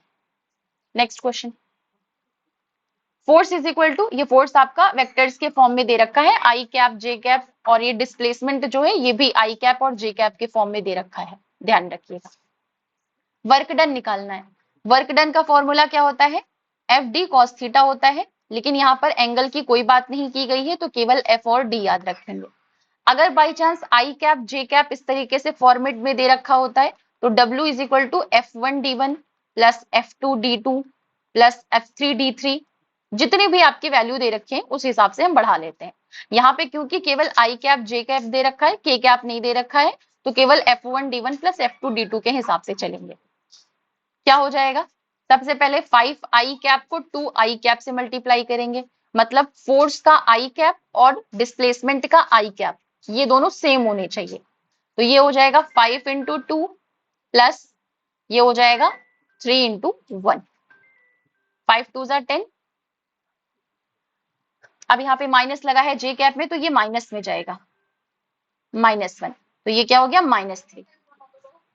तो 10 में से 3 गया 7, मतलब कि 7 जूल। वर्क डन की यूनिट क्या होती है? वर्क डन की यूनिट जूल होती है ना, तो 7 joule is the correct option. एक मिनट चार्जर लगा लूं। 7 joule is the correct option. एक सेकेंड।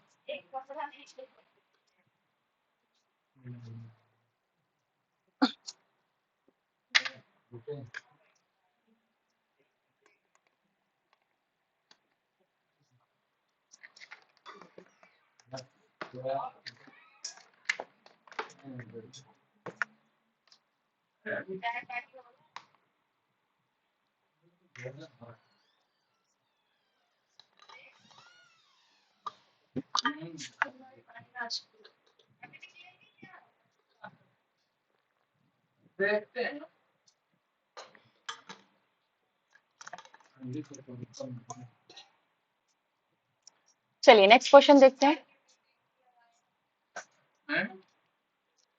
नेक्स्ट क्वेश्चन है, at STP speed of sound in air is equal to 332 metre पर सेकेंड। प्रेशर अगर 4 गुना बढ़ा दिया जाए तो स्पीड कितनी हो जाएगी? ये अभी जब पीछे की तरफ आपको स्पीड ऑफ साउंड गैस में पढ़ाया था, तो गैस में इस बात को समझाया था। देखिए कैसे कॉन्सेप्ट पे चलेगा। आपका फॉर्मूला क्या होता है स्पीड ऑफ साउंड का? v is equal to under root adiabatic index gamma से रिप्रेजेंट करते हैं p अपॉन रो। अब ये जो p अपॉन रो है, इसमें जब ये pv is equal to constant बोलते हैं, तो pv is equal to constant का मतलब क्या है? रो जो है वो डायरेक्टली प्रोपोर्शनल होता है p के, डायरेक्टली प्रोपोर्शनल होता है। अगर p की वैल्यू को बढ़ा दिया जाएगा, अगर आप किसी भी चीज के ऊपर प्रेशर को बढ़ाएंगे, तो प्रेशर बढ़ाने पर डेंसिटी भी तो अपने आप बढ़ जाएगी ना। ऑब्वियस ही चीज है, जितना प्रेशर बढ़ाएंगे उतनी ही डेंसिटी बढ़ जाएगी। जब प्रेशर जितना बढ़ा रहे हैं डेंसिटी भी उतनी ही बढ़ रही है, तो v के ऊपर किसी भी तरीके का कोई इफेक्ट नहीं पड़ता है। मतलब कि p मान लीजिए आपका 10 है और डेंसिटी मान लीजिए 15 है। अब अगर कहा गया कि 10 को 2 गुना बढ़ा दिया, ये जो प्रेशर है वो पहले आपका 10 था, इससे 2 गुना बढ़ा दिया, तो अपने आप ही यहाँ पे ये इतने सारे पार्टिकल्स हैं, इन सारे पार्टिकल्स के ऊपर जितना आप प्रेशर अप्लाई करेंगे उतना ज्यादा ये पार्टिकल्स पास में आ जाएंगे। मतलब इनकी जो डेंसिटी है वो उतनी ही ज्यादा बढ़ेगी जितना ज्यादा इस पर फोर्स प्रेशर अप्लाई किया जाएगा। तो प्रेशर को अगर आपने 2 गुना बढ़ा दिया तो डेंसिटी भी तो ऑटोमेटिक 2 गुना बढ़ जाएगी ना। तो इस वजह से इन दोनों का रिलेशन जो है वो कांस्टेंट रहता है। 10 2 ज़ा 20 हुआ, 15 2 ज़ा 30 हुआ। अगर अभी रिलेशन देखें तो 5 2 ज़ा 10 और 5 3 ज़ा 15, 2/3 का रेशियो बन रहा था। हमने जब 2 गुना बढ़ा दिया तो 20/30 हो गया। अभी भी इसको कैंसिल आउट करें तो 2/3 का ही रेशियो बन रहा है, इसमें कोई चेंज तो आया नहीं। तो 2/3 पहले भी था, 2/3 बाद में भी है। तो जब उतनी ही वैल्यू रख रही है तो आपकी ये स्पीड ऑफ साउंड कैसे बढ़ जाएगी? साउंड की स्पीड भी तो उतनी ही रहेगी ना। आप कितना भी यहाँ पे पी और रो की वैल्यू बढ़ाते जाओ। तो इसका मतलब है कि अगर 332 मीटर पर सेकेंड स्पीड ऑफ साउंड है और प्रेशर आप चाहे 4 गुना बढ़ा दो, चाहे 8 गुना बढ़ा दो, चाहे 10 गुना बढ़ा दो, इन दोनों की वैल्यू हमेशा कांस्टेंट के रेशियो में ही रहेगी, ना घटेगी ना बढ़ेगी। तो स्पीड ऑफ साउंड भी उतना ही रहेगा, ना घटेगा ना बढ़ेगा। मतलब 332 मीटर पर second is the correct option for this question. Next one, two magnetic lines, 2 चुंबकीय बल रेखाएं क्रॉस एट न्यूट्रल पॉइंट, उदासीन बिंदु पर काटती हैं। क्रॉस नियर पोल्स, उत्तरी या दक्षिणी ध्रुवों के निकट काटती हैं। नेवर क्रॉस ईच अदर, एक दूसरे को कभी नहीं काट सकती, चुंबक की स्थिति के अनुसार काटती। उसका राइट ऑप्शन क्या हो जाएगा? Never cross each other. 2 magnetic lines जो हैं यहां से यहां तक, ये इस तरीके से लगातार मूवमेंट करती हुई ऐसे पहुंचती हैं एक पॉइंट से दूसरे पॉइंट पर। अगर ये इंटरसेक्ट करेंगी तो वहां से डिवाइड हो जाएंगी, जो कि इम्पॉसिबल है। तो इस वजह से 2 मैग्नेटिक फील्ड की मतलब 2 लाइंस जो होती हैं वो कभी भी एक दूसरे को इंटरसेक्ट नहीं करती हैं, ना ही क्रॉस करती हैं। Next one, for which colour of light is the focal length of a lens maximum, प्रकाश के किस रंग के लिए किसी लेंस की जो फोकस दूरी होती है वो अधिकतम होती है। हम यहाँ पे वेवलेंथ के बेसिस पर समझेंगे। जो फोकल लेंथ है वो इनवर्सली प्रोपोर्शनल होता है रिफ्रैक्टिव इंडेक्स के, इनवर्सली प्रोपोर्शनल होता है रिफ्रैक्टिव इंडेक्स के। फोकल लेंथ को यहाँ पे वेवलेंथ के फॉर्म में समझेंगे। फोकल लेंथ मतलब वेवलेंथ की तरीके से ही समझेंगे।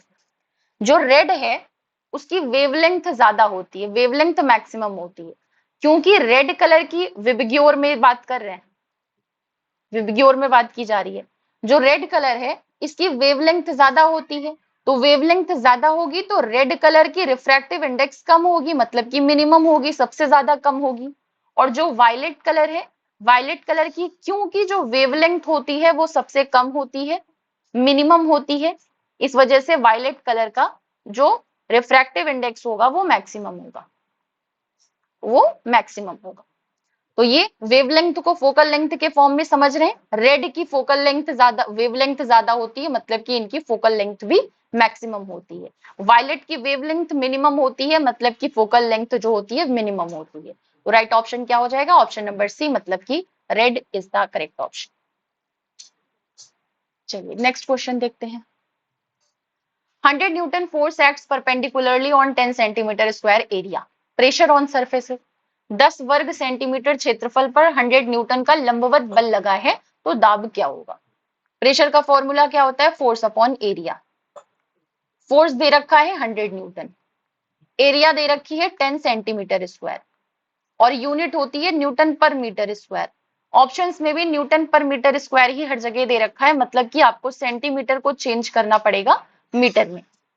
ये 100 न्यूटन अपॉन 10, सेंटीमीटर को मीटर में चेंज करेंगे तो ये आपका 10 की पावर 2 लगाना पड़ेगा। अब ये ऊपर जाएगा तो 100 न्यूटन इसका हो गया, और इसके अलावा 2 + 1, 3 पावर ऊपर जाएगी 10 की पावर 3, मतलब ये कितना हो गया? टोटल 10 की पावर 5 बन गया। 100 में 2 है, 10 में 3 है, 3 + 2 5 बना ना, तो 10 की पावर 5। तो राइट ऑप्शन क्या हो जाएगा? ऑप्शन नंबर ए, 1 × 10 की पावर 5 न्यूटन पर मीटर स्क्वायर। नेक्स्ट क्वेश्चन क्या कह रहा है? If kinetic energy of a body increases by 0.1%, तो मोमेंटम में कितना चेंज आएगा? किसी पिंड की गतिज ऊर्जा में अगर 0.1% की वृद्धि होती है तो संवेग में कितने प्रतिशत की वृद्धि होगी? तो आपका काइनेटिक एनर्जी का और मोमेंटम का दोनों का फॉर्मूला p²/2m बनता है। ये बताया था ना कि kinetic energy is equal to 1/2 mv², और momentum is equal to mv होता है। वैल्यू यहाँ पे अगर चेंज करके पुट करेंगे तो 1/2 mv² पहले से था, m से मल्टीप्लाई किया, m से डिवाइड किया, तो ये mv का होल स्क्वायर बन गया, और अपॉन में 2m बन गया। और mv क्या है? मोमेंटम की वैल्यू है, तो ये p²/2m बन गया। यहाँ से ये रिलेशन आपका निकल करके आया कि जो काइनेटिक एनर्जी है वो p²/2m होती है। अब यहाँ से हमें क्या निकालना है? काइनेटिक एनर्जी और मोमेंटम का रिलेशन निकालना है, क्योंकि कहा गया है कि काइनेटिक एनर्जी को 0.1% बढ़ाया गया है, तो मोमेंटम में कितना चेंज आएगा? तो 0.1% है, तो इसको पहले आप एक साथ में लेकर के आइए। P is equal to √2m के ई। काइनेटिक एनर्जी को 0.1% बढ़ा दिया गया, मतलब अगर x% से काइनेटिक एनर्जी को बढ़ाया जाएगा तो जो P है वो आपका x/2% से बढ़ेगा। इन दोनों में रिलेशन देखिए ना, /2 का ही आ रहा है। तो अगर काइनेटिक एनर्जी x% बढ़ेगी तो मोमेंटम जो है वो x/2% बढ़ेगा। तो यहाँ पे वैल्यू पुट करके देख लीजिए, 0.1 है, अपॉन में 2 कर दीजिए, तो ये क्या हो जाएगा? 0.05%, मतलब कि A is the correct option for this question. Next one, image formed by a convex mirror of object x1 is x2, then अगर x1 की लंबाई की वस्तु का उत्तल दर्पण से बना प्रतिबिंब x2 लंबाई का हो तो क्या होगा? तो देखिए, सबसे पहले पीछे बात की थी कि जो आपका कॉनकेव मिरर की, कॉनकेव लेंस की बात होती है, सेम सारी की सारी चीजें कॉन्वेक्स मिरर के ऊपर अप्लाई होंगी। कॉनकेव लेंस आपका डाइवर्जिंग था, कॉन्वेक्स मिरर भी आपका डाइवर्जिंग होगा। इनकी जो कैरेक्टरिस्टिक्स थी वो क्या थी, अगर इमेज और ऑब्जेक्ट इन दोनों का देखें तो कॉन्केव लेंस के बारे में आपने पढ़ा था कि वर्चुअल इमेज बनती है, इरेक्ट इमेज बनती है और डिमिनिश्ड इमेज बनती है। ठीक है, छोटी इमेज बनती है। तो ऑब्जेक्ट अगर मान लीजिए x1 है तो उसकी इमेज जो होगी वो छोटी होगी, x2 आपका छोटा जाएगा। तो x1 बड़ा है और x2 की जो वैल्यू है वो उससे ज्यादा छोटी होगी, साइज जो है वो उससे ज्यादा छोटी होगी। तो नॉर्मली रिप्रेजेंट करने के लिए हम ऐसे कहेंगे कि x2 छोटा होगा इन कंपैरिजन टू x1। पर इसको रिप्रेजेंट कैसे किया जाएगा कि x1 greater than x2। x1 किसको रिप्रेजेंट कर रहा है, ऑब्जेक्ट की साइज को रिप्रेजेंट कर रहा है, और x2 किसको रिप्रेजेंट कर रहा है, इमेज की साइज को रिप्रेजेंट कर रहा है। और इमेज की साइज हमेशा कितनी होती है, ऑब्जेक्ट से छोटी होती है। तो x2 को छोटे में रिप्रेजेंट किया है और x1 को बड़े में रिप्रेजेंट किया है। मतलब D is the correct option for this question.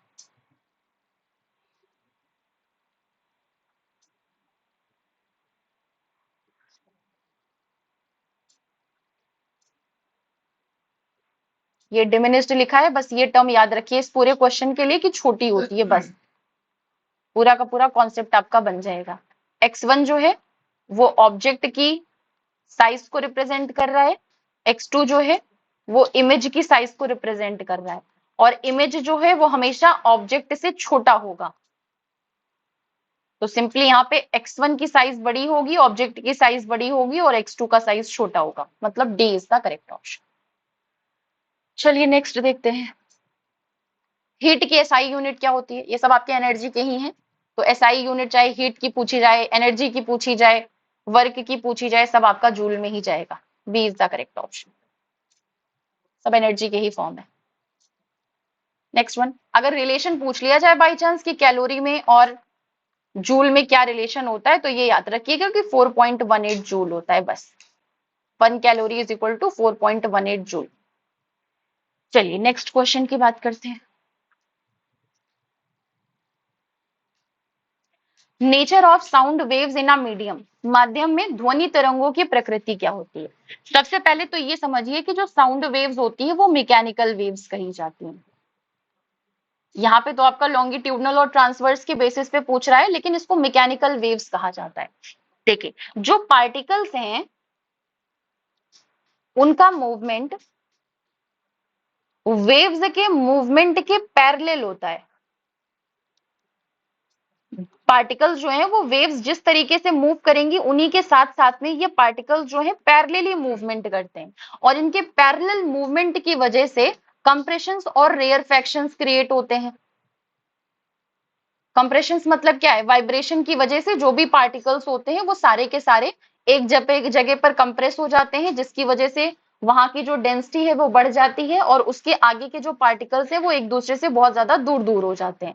तो जहां पर डेंसिटी बढ़ जाएगी वहां पर कंप्रेशन क्रिएट होगा, और जहां पर जो पार्टिकल्स हैं वो नॉर्मल पोजीशन पे रहेंगे विदाउट वाइब्रेशन, वहां पर रेयरफैक्शन क्रिएट होगा। और इसी लगातार कंप्रेशन रेयरफैक्शन की वजह से जो वेव्स हैं वो क्रिएट होती जाती हैं, पर ये पैरेलली क्रिएट होती हैं। और पैरेलल होने की वजह से इन वेव्स को क्या बोला जाता है, लॉन्गिट्यूडनल वेव्स बोला जाता है। लॉन्गिट्यूडनल वेव्स बोलते हैं। और अगर लाइट वेव्स की बात आएगी तो लाइट वेव्स जो है वो ट्रांसवर्स वेव्स कही जाती हैं, क्योंकि पार्टिकल और वेव्स इन दोनों का जो मूवमेंट है वो परपेंडिकुलरली होता है। ठीक है, तो ये आपका ट्रांसवर्स और लॉन्गिट्यूडनल में डिफरेंस है। जब भी साउंड वेव्स की बात आएगी लॉन्गिट्यूडनल होगा, और जब भी लाइट वेव्स की बात आएंगी तो वो ट्रांसवर्स जाएगा। Next one, speed of sound wave is maximum इन, ध्वनि तरंग की चाल अधिकतम किसमें होती है। तो वैसे तो सॉलिड में सबसे ज्यादा होती है, उससे कम लिक्विड में होती है, और सबसे कम गैस में होती है। गैस में भी हाइड्रोजन गैस में सबसे कम होती है, क्योंकि उनका जो मोलर मास होता है सबसे कम होता है। और जो रिलेशन है स्पीड ऑफ साउंड में और मोलर मास में वो इनवर्सली प्रोपोर्शनल होता है। पर यहाँ पे केवल सॉलिड की बात की गई है। सॉलिड में आपका स्टील में सबसे ज्यादा स्पीड ऑफ साउंड वेव होती है, स्पीड सबसे ज्यादा होती है साउंड की। तो A is the correct option. Which of the following is not an electromagnetic wave, निम्नलिखित में से कौन सा है जिसको विद्युत चुंबकीय तरंग नहीं है। हमने साउंड में पढ़ा था कि एक इंफ्रासोनिक वेव्स होती हैं, और दूसरी अल्ट्रासोनिक वेव्स होती हैं। सोनिक का मतलब ये होता है साउंड, तो चाहे इंफ्रासाउंड लिखा हो चाहे अल्ट्रासाउंड लिखा हो, उसको ध्यान रखिएगा, ये साउंड वेव्स की ही बात की जा रही है, तो यहाँ कंफ्यूज मत होइएगा। अल्ट्रासाउंड मतलब ये साउंड वेव्स की ही बात की जा रही है। और जो इंफ्रासोनिक होती है वो 20 हर्ट्ज से कम की वेव्स को बोलते हैं, साउंड वेव्स को या फ्रीक्वेंसी को बोलते हैं। और जो अल्ट्रासोनिक है वो 20,000 हर्ट्ज की ज्यादा की फ्रीक्वेंसी को बोला जाता है। और जो बीच की रेंज होती है 20 से 20,000 हर्ट्ज के बीच की, वो ऑडिबल रेंज होती है, जो हमको सुनाई पड़ती है। बाकी सारी जो है इलेक्ट्रोमैग्नेटिक वेव्स है। Angle of dip earth equator is simply, dip angle आपको बताया था, जैसे ही सेंटर से ऊपर की तरफ जाते हैं वैसे वैसे बढ़ती है। सेंटर मतलब इक्वेटर, और इक्वेटर पर 0 डिग्री, जैसे जैसे ऊपर बढ़ेंगे वैसे वैसे 90 डिग्री। पोल्स पर 90 डिग्री, इक्वेटर पर 0 डिग्री। यहाँ इक्वेटर के लिए पूछा है तो 0 degree is the correct option, C is the correct. Decibel, ध्वनि स्तर की एक माप, म्यूजिकल नोट, म्यूजिकल इंस्ट्रूमेंट, या फिर वेवलेंथ ऑफ नॉइज। सिंपल सी चीज है, साउंड लेवल को नापने के लिए डेसिबल का यूज किया जाता है। Next question, Kirchhoff's current law is based on conservation of. Kirchhoff धारा नियम किसके संरक्षण पर आधारित है? सबसे पहले किरचॉफ ने 2 नियम दिए थे, एक करंट लॉ दी थी और दूसरी आपकी वोल्टेज लॉ दी थी। अगर कंजर्वेशन के बारे में पूछेगा तो करंट लॉ जो थी वो चार्ज के कंजर्वेशन पर आधारित है, और जो वोल्टेज है वो कंजर्वेशन ऑफ एनर्जी पर आधारित है। करंट लॉ में sigma I is equal to 0 हो जाता है, और वोल्टेज लॉ में sigma V is equal to 0 हो जाता है। सिग्मा आई 0 क्यों हो जाता है? क्योंकि जंक्शन पर जितनी करंट्स एंटर करती हैं उतनी ही करंट्स आपकी सारी की सारी वापस लौट जाती हैं, जंक्शन पर एक भी करंट नहीं बचती है। इसी वजह से टोटल जो करंट है सिग्मा आई इन मतलब जितनी जंक्शन के अंदर गई, और सिग्मा आई मतलब करंट आउट, ये दोनों बराबर होती है। इस वजह से ये चार्जेस का कंजर्वेशन का नियम कहा जाता है। और voltage sigma V is equal to 0, क्योंकि ईएमएफ के आधार पर आपका ये जो दूसरा वाला नियम है वो होता है। ठीक है, उसमें एनर्जी का कंजर्वेशन चलता है। यहाँ पे क्योंकि करंट का पूछा है तो A is the correct option, आवेश रहेगा। Next one, change in temperature of a body is 50 degree Celsius. change in temperature on Kelvin scale is, पिंड के तापमान में 50 डिग्री सेल्सियस का परिवर्तन होता है, तो केल्विन पैमाने पर परिवर्तन कितना होगा? आपको बताया था अगर एब्सोल्यूट टेम्परेचर की बात कर रहा है तो एब्सोल्यूट टेम्परेचर में आप जाएंगे कि 0 केल्विन होता है, और आपका 0 डिग्री सेल्सियस और 273 ये सेल्सियस चलेगा, और 0 केल्विन होता है, ये एब्सोल्यूट टेम्परेचर चलता है। लेकिन अगर चेंज की बात आएगी कि टेम्परेचर में अगर चेंज किया जा रहा है सेल्सियस में, तो केल्विन में भी उतने ही टेम्परेचर का चेंज आएगा। कन्वर्ट करने के लिए कहेगा तब आप जाएंगे कि डिग्री सेल्सियस में 273 केल्विन को ऐड करके हम उसको केल्विन में चेंज कर सकते हैं। लेकिन जब चेंज करने की बात आएगी तब ऐसा होगा। पर यहाँ पे सिंपली पूछा गया है कि अगर सेल्सियस में उतना चेंज आया तो केल्विन में कितना होगा, तो स्केल में थोड़ी चेंज आ जाएगा, स्केल में तो उतने ही डिग्री का चेंज आएगा ना। तो 50 डिग्री सेल्सियस तो 50 केल्विन ही होगा, कोई चेंज नहीं आएगा, जितना है उतना ही रहेगा। Next question, 3 wires of resistance 1 ohm, 2 ohm and 3 ohm respectively are connected in parallel. तो इक्विवेलेंट रेजिस्टेंस कितना होगा? 1 ओम, 2 ओम, 3 ओम प्रतिरोध के 3 तार समानांतर में जोड़े गए हैं, तो परिपथ का तुल्य प्रतिरोध कितना होगा? यहाँ पे बात की गई है पैरेलल की, तो टोटल रेजिस्टेंस निकालने के लिए 1/r लगाएंगे। 1/r total is equal to 1/r1 मतलब कि 1/1 ओम, 1/r2 मतलब 1/2 ओम, 1/r3 मतलब कि 1/3 ओम। एलसीएम ले लीजिए, 6 हो जाएगा। 6 प्लस 3 प्लस 2 11/6, मतलब कि ये आपका 1/r आया है 11/6, तो केवल r की बात करेंगे तो 6/11 हो जाएगा, 6/11 ohm. Right option, option number D, D is the correct option. Next question, total internal reflection is possible when light travels from. पूर्ण आंतरिक परावर्तन संभव है जब प्रकाश जाता है। सबसे पहले टोटल इंटरनल रिफ्लेक्शन होता किसकी वजह से है? लाइट डेंसर मीडियम से जब रेयरर मीडियम में एंटर करती है, मतलब ऐसा मटेरियल, ऐसा माध्यम जिसकी डेंसिटी ज्यादा हो, वहां से लाइट ट्रेवल करते हुए जब ऐसे मीडियम में एंटर करती है जिसकी जो डेंसिटी है वो कम होती है कंपैरेटिवली, तो वहां पर टोटल इंटरनल रिफ्लेक्शन पॉसिबल होता है। अब यहाँ पे एयर की बात की गई है जो कि रेयरर है, और वाटर की बात की गई है जो कि डेंसर है, तो रेयरर टू डेंसर तो जाती नहीं है। एयर टू ग्लास, यहाँ पे भी आपका रेयरर टू डेंसर ही है, यहाँ पे भी नहीं जाएगा। वाटर टू ग्लास, वाटर के कंपैरिजन में ग्लास जो है वो रेयरर में ही तो जाएगा, तो यहाँ पे भी रेयरर टू डेंसर है, यहाँ पे भी नहीं होगा। D is the correct option, glass to water, कांच से जल में टोटल इंटरनल रिफ्लेक्शन कहां पर पॉसिबल होगा, जब लाइट डेंसर से रेयरर मीडियम में ट्रेवल करेगी, मतलब ग्लास से वाटर में ट्रेवल करेगी। Next question, the given logic symbol represents and और नॉट, ये क्योंकि फिगर यहाँ पे इंक्लूड नहीं किया हुआ है, तो जो गेट वाली क्लास है उसको अलग से एक बार देख लीजिएगा। डिटेल में पूरा का पूरा जो एंड और नॉट नैंड गेट है ये पूरा का पूरा एक्सप्लेन किया हुआ है। यहाँ पे फिगर्स वगैरह होते तो वहां से एक्सप्लेन कर देते, अलग से टाइम लगेगा, तो इसको जाकर के मैराथन्स वाले में चेक कर लीजिएगा। Body of mass 2 kilogram moving with initial velocity 10 metre second per second east, force 10 newton towards north is applied for 2 second. 2 kilogram द्रव्यमान का पिंड 10 मीटर पर सेकेंड पूर्व में चल रहा है, तो 10 न्यूटन बल उत्तर में 2 सेकेंड लगाया जाए तो अंतिम वेग क्या होगा, फाइनल वेलोसिटी यहाँ पे पूछी गई है। शुरुआत इनिशियल वेलोसिटी 10 मीटर पर सेकेंड थी, ईस्ट साइड में मूवमेंट कर रही थी जिसका मास 2 किलोग्राम था। बाद में फोर्स 10 न्यूटन का नॉर्थ से अप्लाई किया गया, ये आपका ईस्ट में जा रहा था, ईस्ट से नॉर्थ में फोर्स अप्लाई किया गया, और जब नॉर्थ में फोर्स अप्लाई किया जाता है तो ये आपका 0 बन जाता है। ठीक है, उसके बेसिस पर पहले आप निकाल करके देखिए। सबसे पहले इसमें क्या नाम है, एक्सेलरेशन निकालेंगे। एक्सेलरेशन इज इक्वल टू कितना होता है, एफ अपॉन एम।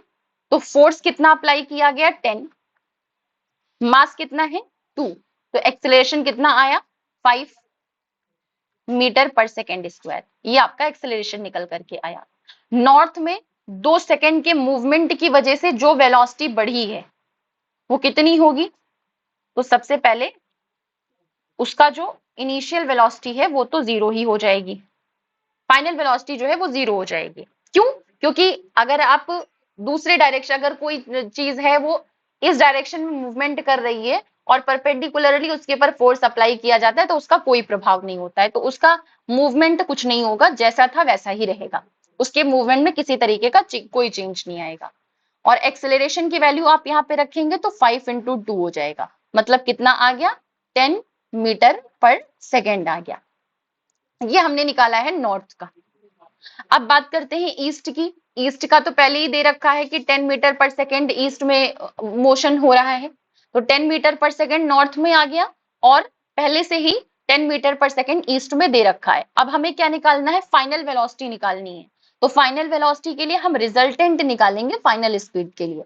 तो नॉर्थ में 10 का स्क्वायर करेंगे, वही ईस्ट में 10 का स्क्वायर करेंगे तो कितना आया, अंडर रूट 200 हो जाएगा। 10 10 100 प्लस 10 10 100, टोटल 200 बना। 100 का स्क्वायर करेंगे मतलब 10 बाहर आ जाएगा और √2 अंदर रह जाएगा, तो 10 रूट मीटर पर second at 45 degree north of east is the correct option, क्योंकि डायरेक्शन में कोई चेंज नहीं आई है, नॉर्थ का नॉर्थ ही रहेगा, नॉर्थ से साउथ नहीं हो जाएगा, तो डायरेक्शन में क्योंकि चेंज नहीं आएगी तो नॉर्थ ऑफ ईस्ट ही बोला जाएगा। अब ये 45 डिग्री कैसे आया, तो आप ऐसे निकालेंगे कि tan इनवर्स लगाएंगे, theta is equal to tan inverse, कितने एंगल में चेंज आया, तो ये tan इनवर्स है, ये आपका 45 डिग्री, ये अंदर 1 लिखा हुआ है, तो tan इनवर्स, ये tan 45 डिग्री की वैल्यू होती है ना। अब ये इनवर्स जो है वो 10 से कैंसिल हो जाएगा, तो एंगल 45 डिग्री निकल आएगा, इसलिए आपका A is the correct option for this question, 10√2 metre पर second at 45 degree north of east. Next question, SI unit of heat is, ऊष्मा की एसआई इकाई क्या होती है, तो जूल होती है, A is the correct option. Starting के कई बार क्वेश्चंस में इनको बताया हुआ है, ध्यान रखिएगा, बस कैलोरी से जूल में 4.18, बस इतना ध्यान रखिएगा बस। अब देखिए यहाँ पे पोल्स की बात कर दी गई है, तो इक्वेटर पर 0 होता है, जैसे जैसे ऊपर जाते हैं बढ़ता जाता है 90 डिग्री हो जाता है, तो डिप एंगल कितना हो जाएगा पोल्स पर 90 degree. A is the correct option. Next one. Sound waves consist of 20 compressions, 20 rarefactions in 10 meter length. तो wavelength of the waves is, तो देखिए फॉर्मूला क्या लगता है कि wavelength is equal to total length upon total waves. अब total waves कितनी है ये कैसे पता करेंगे? तो जितने कंप्रेशन होते हैं उतने ही रेयरफैक्शन होते हैं, तो उससे एक कंप्लीट वेव बनती है. One complete wave is equal to कितना होता है? एक कंप्रेशन और एक रेयरफैक्शन से मिलकर के एक वेव बनती है. अब यहाँ पे क्योंकि 20 ही कंप्रेशन हैं और 20 ही रेयरफैक्शन है, मतलब नंबर ऑफ वेव्स कितनी है? 20 है. और लेंथ पहले से दे रखा है 10 मीटर. अप्लाई कर दीजिए. 10/20, 0 0 कैंसिल, 1/2 आएगा. और 1/2 किस में आएगा? मीटर में आएगा. अब मीटर को सेंटीमीटर में चेंज करिए. 1/2 इंटू 100, ये हो जाएगा 50 centimetre. Is the correct option. B is the correct one. चलिए question number 50. In household wiring what is the colour of earth wire? घरेलू वायरिंग में अर्थ तार का क्या रंग होता है? अर्थ रंग मतलब अर्थ वायर का रंग क्या होता है, कलर क्या होता है? तो इसके लिए 3 है, तीनों को नोट कर लीजिए. सबसे पहले है अर्थ वायर, ग्रीन कलर की होती है. फिर है लाइव वायर या फेज वायर, तो दोनों नाम से जानते हैं. लाइव वायर, फेज वायर, कुछ भी लिखा होगा तो समझ लीजिएगा. रेड कलर की होती है. और न्यूट्रल वायर जो कि ब्लैक कलर का होता है, जो कि ब्लैक कलर का होता है. क्वेश्चन किसके लिए पूछ रहा है? अर्थ वायर के लिए पूछ रहा है, तो ग्रीन कलर का, मतलब कि B is the correct option. Current law, conservation of charge, पीछे समझाया है. चार्ज के कंजर्वेशन पर आधारित होता है. वोल्टेज होगा तो एनर्जी के कंजर्वेशन पर आधारित होता है. If the momentum of a body increases from 10 units to 25 units in 5 seconds, then force acting on it is. अब देखिए इसके लिए पहले आपको पता होना चाहिए कि जो फोर्स है वो आपका होता क्या है? Rate of change of momentum. Rate of change of momentum होता है. अब मोमेंटम तो आपको पता है पी लिखा जाता है, और कहीं भी रेट होता है इसका मतलब अपॉन टी की बात कर रहा है. और चेंज, अगर मान लीजिए मोमेंटम में चेंज हो रहा है तो डेल्टा पी, अगर टाइम में भी चेंज हो रहा है तो डेल्टा टी. तो आपका फॉर्मूला क्या बनता है? Delta P upon delta T. Small P होगा, कैपिटल पी तो प्रेशर बन जाएगा. अब आपके क्वेश्चन में देखिए टाइम में किसी तरीके का चेंज आ रहा है. सेकेंड 5 सेकेंड था, 5 सेकेंड ही है, मतलब आपका नीचे डेल्टा टी नहीं होगा. क्यों? क्योंकि टाइम में चेंज नहीं आया है. तो आप क्या लिखेंगे? 5 is equal to delta P upon T. और डेल्टा पी मतलब क्या होता है? P2 minus P1. कितना था और कितना हो गया है, दोनों में जो डिफरेंस होता है उसको बोलते हैं डेल्टा. तो पहले कितना था? 10 यूनिट था, बाद में 25 हो गया. तो 25 माइनस 10 अपॉन टाइम, 5 सेकेंड के लिए बोला है. 25 में से 10 गया, कितना बचा? 15. 15/5, 5 3 जा 15, मतलब कि total 3 units. C is the correct option. Next one. Mica is used in cooking utensils because it is. अभ्रक का उपयोग खाना पकाने के बर्तनों में किया जाता है क्योंकि ये गुड कंडक्टर ऑफ हीट होता है और बैड कंडक्टर ऑफ इलेक्ट्रिसिटी होता है. ऊष्मा का सुचालक होता है लेकिन विद्युत का कुचालक होता है. Momentum of particle of mass m is p. Kinetic energy क्या होगी? तो ये पीछे सॉल्व करके बताया कि p²/2m बनेगा. Which one of the following materials is ferromagnetic? तो इसको सिंपली याद रखिए, फेनिको. फेनिको. Fe मतलब आयरन, Ni मतलब निकल, और CO मतलब कोबाल्ट. तो ऑप्शन में केवल निकल दे रखा है, मतलब कि A is the correct option for this question. अगर इसके अलावा बाई चांस पूछ ले, आपको बताना पड़े कि क्या नाम है, पैरामैग्नेटिक कौन कौन से होते हैं, तो पैरामैग्नेटिक एल्यूमिनियम है, प्लैटिनम है, ऑक्सीजन है, मैंगनीज है, ये सब आपके पैरामैग्नेटिक होते हैं. और पैरामैग्नेटिक ये कम अट्रैक्ट करते हैं, फेरोमैग्नेटिक सबसे ज्यादा स्ट्रांगली अट्रैक्ट करता है. और डाईमैग्नेटिक जो होता है वो थोड़ा सा वीकली रिपेल करने का काम करता है. डाईमैग्नेट में कौन सा आएगा? कॉपर आएगा, सिल्वर आएगा, गोल्ड आएगा, और बिस्मथ और वुड भी आएंगे, बिस्मथ और वुड भी आएंगे। ये सब किस में आएगा? ये आपका आएगा डाईमैग्नेटिक में। Speed of sound is maximum in, सीधी सी चीज है, सॉलिड में होता है, मतलब कि सॉलिड में भी स्टील में होता है। When a glass rod is rubbed with silk, which type of charge is created on it? जब कांच की छड़ को रेशम से रगड़ा जाता है तो उस पर कौन सा आवेश उत्पन्न होता है? तो सीधी सी चीज है, वही टर्बो इलेक्ट्रिक इफेक्ट वाला जो आपको बताया था। टर्बो इलेक्ट्रिक इफेक्ट की वजह से ही ऐसा होता है। जब रॉड को सिल्क के ऊपर रब किया जाता है तो क्योंकि जो रॉड है वो इलेक्ट्रॉन्स लूज करता है और जो सिल्क है वो इलेक्ट्रॉन गेन करता है। तो जो रॉड है वो पॉजिटिवली चार्ज हो जाती है, जब इलेक्ट्रॉन्स कम हो गए मतलब पॉजिटिव जो है वो ज्यादा हो गए, प्रोटॉन ज्यादा हो गए तो वो पॉजिटिवली चार्ज होता है। और जो दूसरा वाला है वो इलेक्ट्रॉन गेन करता है, इलेक्ट्रॉन ज्यादा हो जाते हैं तो वो नेगेटिवली चार्ज बन जाता है।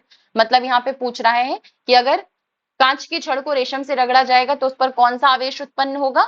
तो रॉड के ऊपर पॉजिटिव चार्ज होगा। A is the correct option. On a moving plane mirror, incident ray forms an angle of 60 degree. So then what will be the reflected angle? गतिमान समतल दर्पण पर आपतन कोण 60 डिग्री है तो परावर्तन कोण क्या होगा? आपका जो क्या नाम है एंगल ऑफ इंसिडेंस है वो एंगल ऑफ रिफ्लेक्शन के हमेशा ही बराबर होगा।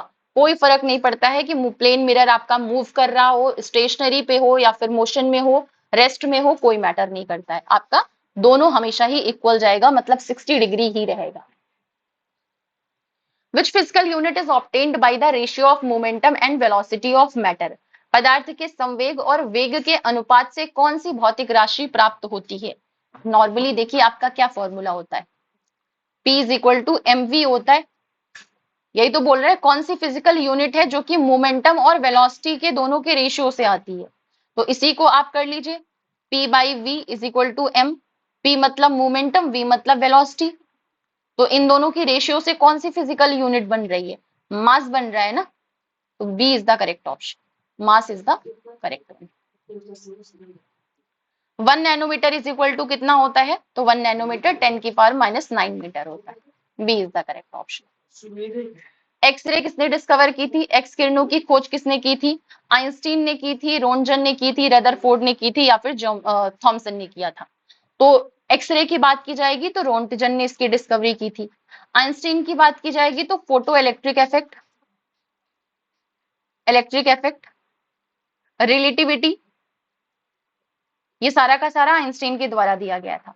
रदरफोर्ड का पूछेंगे तो ये न्यूक्लियस का इन्होंने डिस्कवरी की थी, वही जो अपना एक्सपेरिमेंट कर रहे थे, अल्फा रेज ट्रांसफर की थी तो सारी की सारी रेज आपकी बाहर निकल गई थी, पर बीच में न्यूक्लियस होने की वजह से बीच में कुछ रेज थी जो कि आर पार नहीं हुई थी। तो इनको लगा कि हाँ सेंटर में कुछ और है, और सेंटर से इनको पता चला कि हाँ यहाँ पे न्यूक्लियस है। एटॉमिक न्यूक्लियस की खोज जो है वो रदरफोर्ड ने की थी। अगर थॉमसन के लिए पूछेगा तो इन्होंने इलेक्ट्रॉन की खोज की थी। ठीक है, ये इतनी चीजें हैं जो कि ध्यान रखिएगा। Next one, relation between speed of sound and absolute temperature in a gases. ध्वनि की गति और परम ताप के बीच संबंध क्या होता है? तो वही सेम जो फॉर्मूला स्पीड ऑफ साउंड का चलता है, under root adiabatic index P upon rho, पर यहाँ पे आपका चेंज हो जाएगा। यहाँ पे हम क्योंकि टेम्परेचर की बात कर रहे हैं तो टेम्परेचर के लिए PV is equal to RT होता है, तो उस हिसाब से यहाँ पर आरटी रखेंगे। V is equal to under root gamma RT upon M. M किसकी बेसिस पर रखा है? मोलर मास की बेसिस पे रखा हुआ है।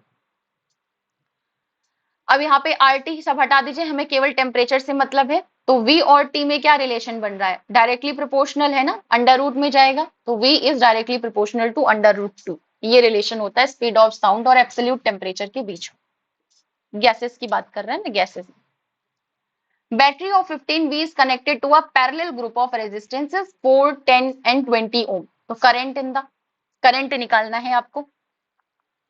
बैटरी में वोल्टेज दे रखा है 15 वोल्ट का, पैरेलल ग्रुप में कनेक्टेड है, रेजिस्टेंस जितने भी हैं तो पैरेलल में है, मतलब कि 1/R टोटल निकालने के लिए हमें वही अपॉन लेकर के चलना पड़ेगा। 1/4, 1/10 और 1/20। एलसीएम लेंगे तो 20 ही आएगा। 4 5 जा 20, 10 2 जा 20 और 20 1 जा 20, 5 6 7 8, 8/20 हुआ। अब 8/20 को करेंगे डेसिमल में आ जाएगा, इसलिए यहाँ पे ध्यान रखिए हम ये 1/r निकाल रहे हैं, तो हम इसको डायरेक्ट r भी कर सकते हैं, तो ये क्या हो जाएगा 20/8 हो जाएगा। अब इसको कैंसिल करिए, 4 2 जा 8, 4 5 जा 20, 2 2 जा 4 और 2 5 जा 10, तो कितना आया रेजिस्टेंस, तो आपका 2.5 ओम आ गया। ठीक है, पर आपको क्या निकालना है, आपको निकालना है करंट। करंट के लिए क्या फॉर्मूला लगाएंगे, V is equal to I R होता है, तो I is equal to V/R हो जाएगा। V कितना दे रखा है 15 वोल्ट अपॉन में 2.5। अब इसको सॉल्व करिए,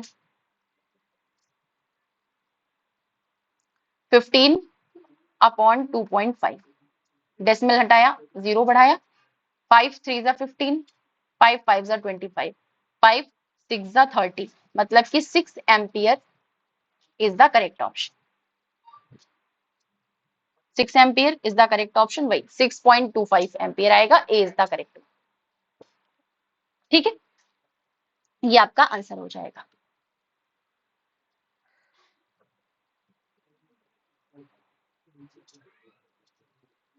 यहाँ पे मुझे लग रहा है कुछ यहाँ पे गड़बड़ हुई होगी, तो कुछ वैल्यू में, क्योंकि आंसर आपका 6 एम्पियर ही आएगा, तो 6 एम्पियर के हिसाब से क्लोजेस्ट आंसर आपका 6.25 ए आएगा। अगर मान लीजिए दूसरी तरीके से सॉल्व किया गया होता 0.25 करके, मतलब इसको डेसिमल में कन्वर्ट करके किया जाता, तो डेसिमल में करते तब भी आपका 6 एम्पियर ही आएगा। तो ऑप्शन के हिसाब से जाएं तो ये मोस्ट मतलब एक्यूरेट 6 एम्पियर के साथ आपका ए वाला ऑप्शन जाएगा।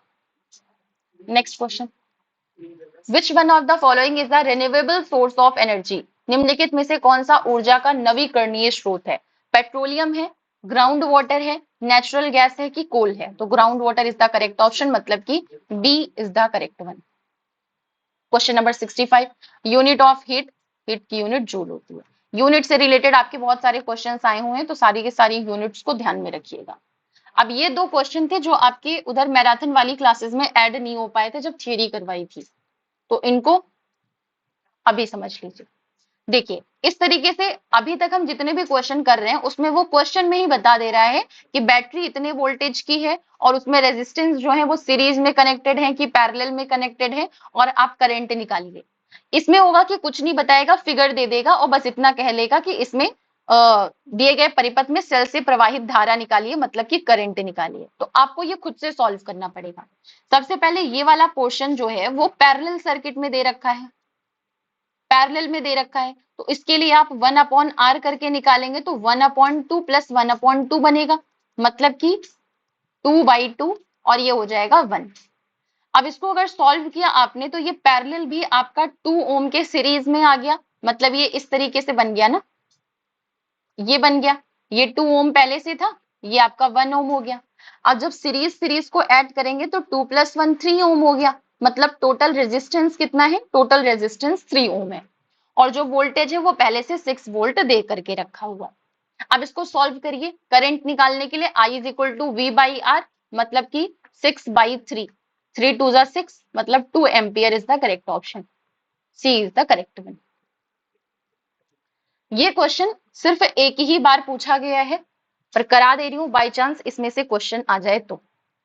सबसे पहले पहचानिए कि ये फिगर किस टाइप का दे रखा है, इसको बोलते हैं व्हीट स्टोन ब्रिज सर्किट। इसमें होता क्या है, ऊपर की जो 2 आर्म्स दे रखी हैं उनमें 2 कैपेसिटर रहते हैं, और नीचे की जो 2 आर्म्स दे रखी हैं उसमें 2 कैपेसिटर रहते हैं, मतलब ए से लेकर के टॉप और टॉप से लेकर के बी तक 2 कैपेसिटर रहेगा ऊपर के 2 आर्म्स में, और नीचे ए से लेकर के बॉटम और बॉटम से लेकर के बी तक 2 कैपेसिटर रहेगा नीचे, और सेंटर में एक कैपेसिटर लगा होता है जिसको ब्रिज कैपेसिटर बोलते हैं। अब दूसरी कंडीशन क्या होती है, इतना तो आपने देख लिया, ये मतलब व्हीट स्टोन ब्रिज का फिगर है। यहाँ पे कैपेसिटेंस दे रखा है, इसके अलावा रेजिस्टेंस भी, रेजिस्टर्स भी हो सकता है क्वेश्चन में आपका दे दे, तब करंट वगैरह निकालने का मतलब कॉन्सेप्ट चलेगा।